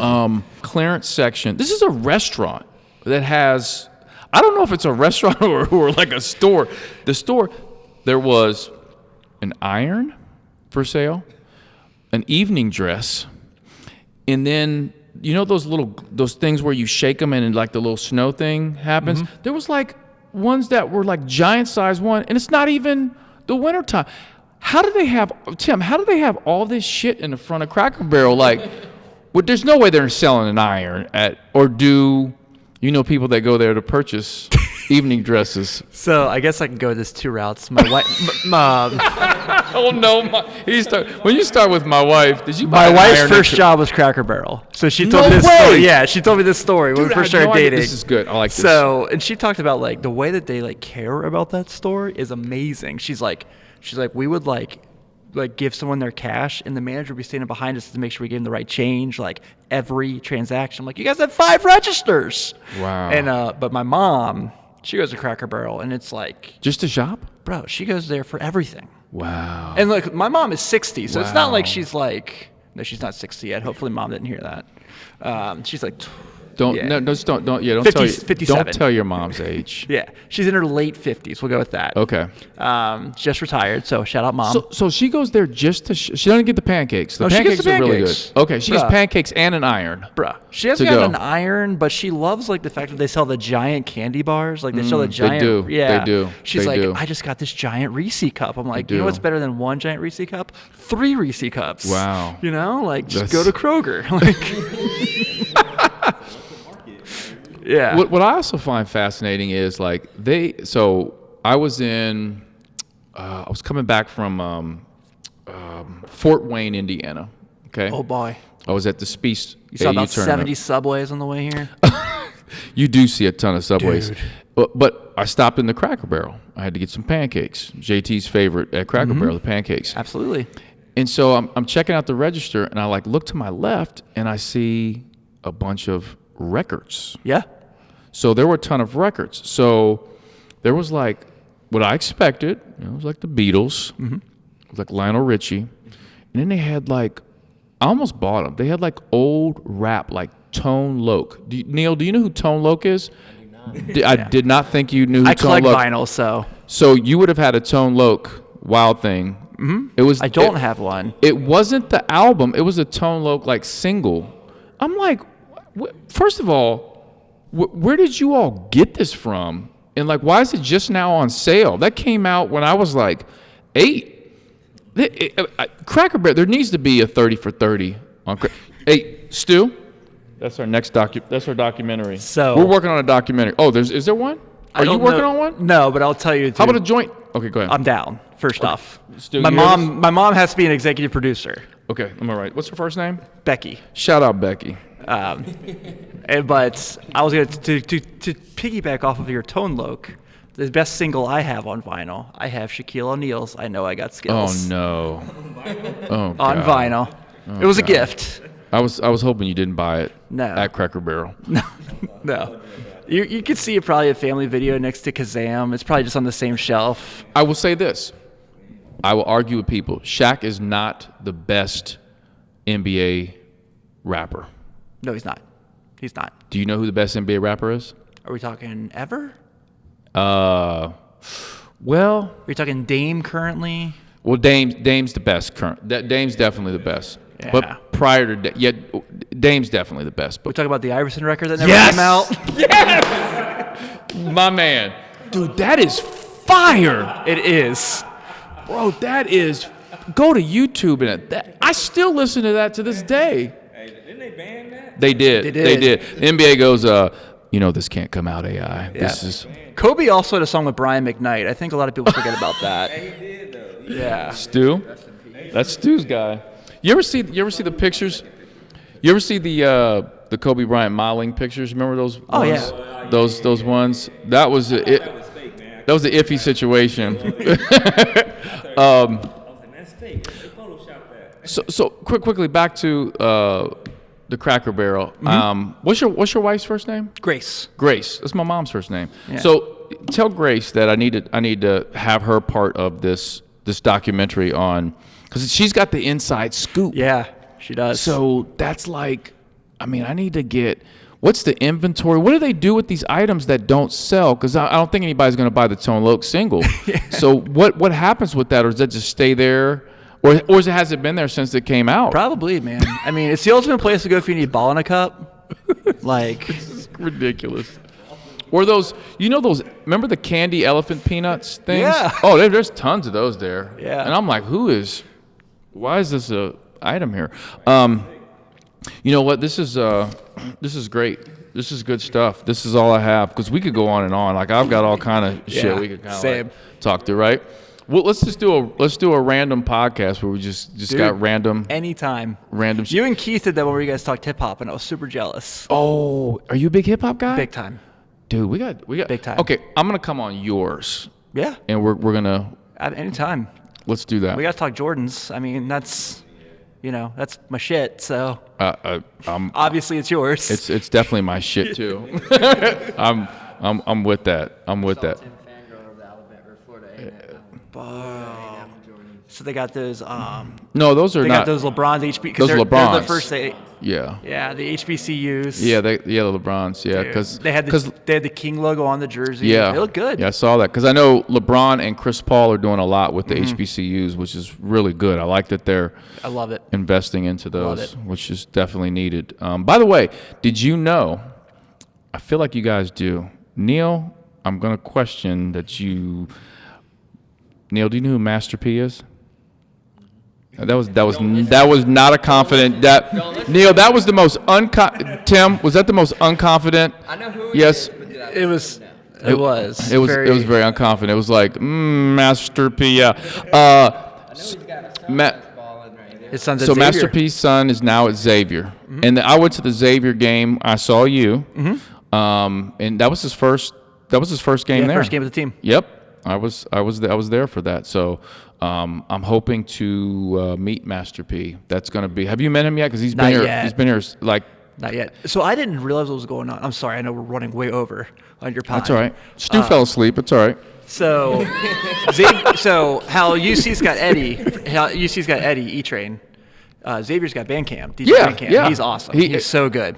He did the He played championship game. Yeah. Well, no, he did the championship game, and I know you're about to say something about what he played. So there was one game I didn't realize that Master P was there. He played Make 'Em Say Good for and I him. was like, I sent a tweet. I was like, shout out DJ Bandcamp. And he's like, when a legend's in the building, I got to represent. And I'm like, You're like, wait. what? And then I get home and I see like Doster, who we all know.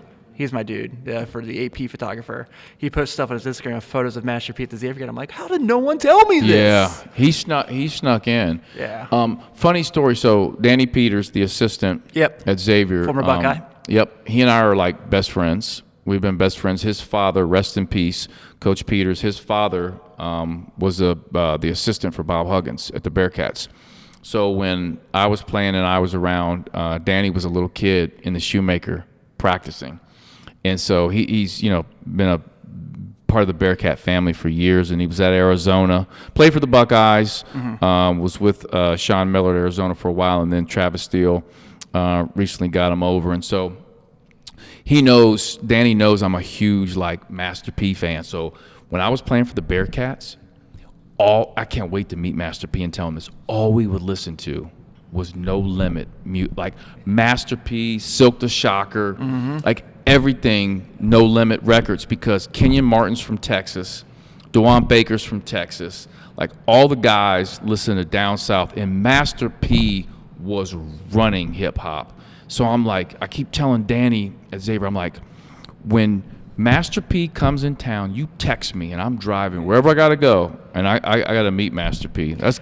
I want to talk to Danny about the fact that he was teammates with Mark Titus, because Mark Titus is like one of my heroes. No, not only teammates, he lived with Mark. Yeah, Mark's one of my heroes. So Really? Yeah. Well, we'll talk about that. Have you talked to Danny? Have you ever had a chance? I met Mark. Okay. And Mark was awesome to me. Okay, But good. I haven't had a chance to meet Danny. Danny is awesome dude. You will love Danny. Trust me, he's a really, really good dude. Well, we went from Cracker Barrel, 49ers, Master P. We're all over the place. Hey, listen, I really want to thank you guys for coming on. We've got to do this again. Anytime. I'd love to come on your guys' Anytime. podcast if you allow me and would like me to be on there. Love to do that. And we'll hopefully watch the Bearcats go on a nice little winning streak here and win a couple games on the road. So once again, the Bearcat Basketball Podcast is presented by the Healthcare Management Group. Shout out to everyone at HCMG, and thank you for the support. And also, huge shout out to everybody at the College of Arts and Sciences at the University of Cincinnati and your support. Everybody at MIOS for letting us do the podcast live. And we have a couple other sponsors that will be jumping aboard very soon. We'll be excited to announce. And you can follow me on social media, Twitter and Instagram at Alex_Meacham. I'm on Facebook and LinkedIn, Alex Meacham. On Snapchat, Big Meach 41. And I'm on TikTok, which these three gentlemen in front of me need to step up their TikTok game. Accurate. I'm on Neil's got it, but he doesn't make any videos, which was my issue. And then Stu had a stern talk with me and had to change that. So at Alex Meacham 41. So I want to thank everybody for listening to another episode of the Bearcat Basketball Podcast. Go Bearcats.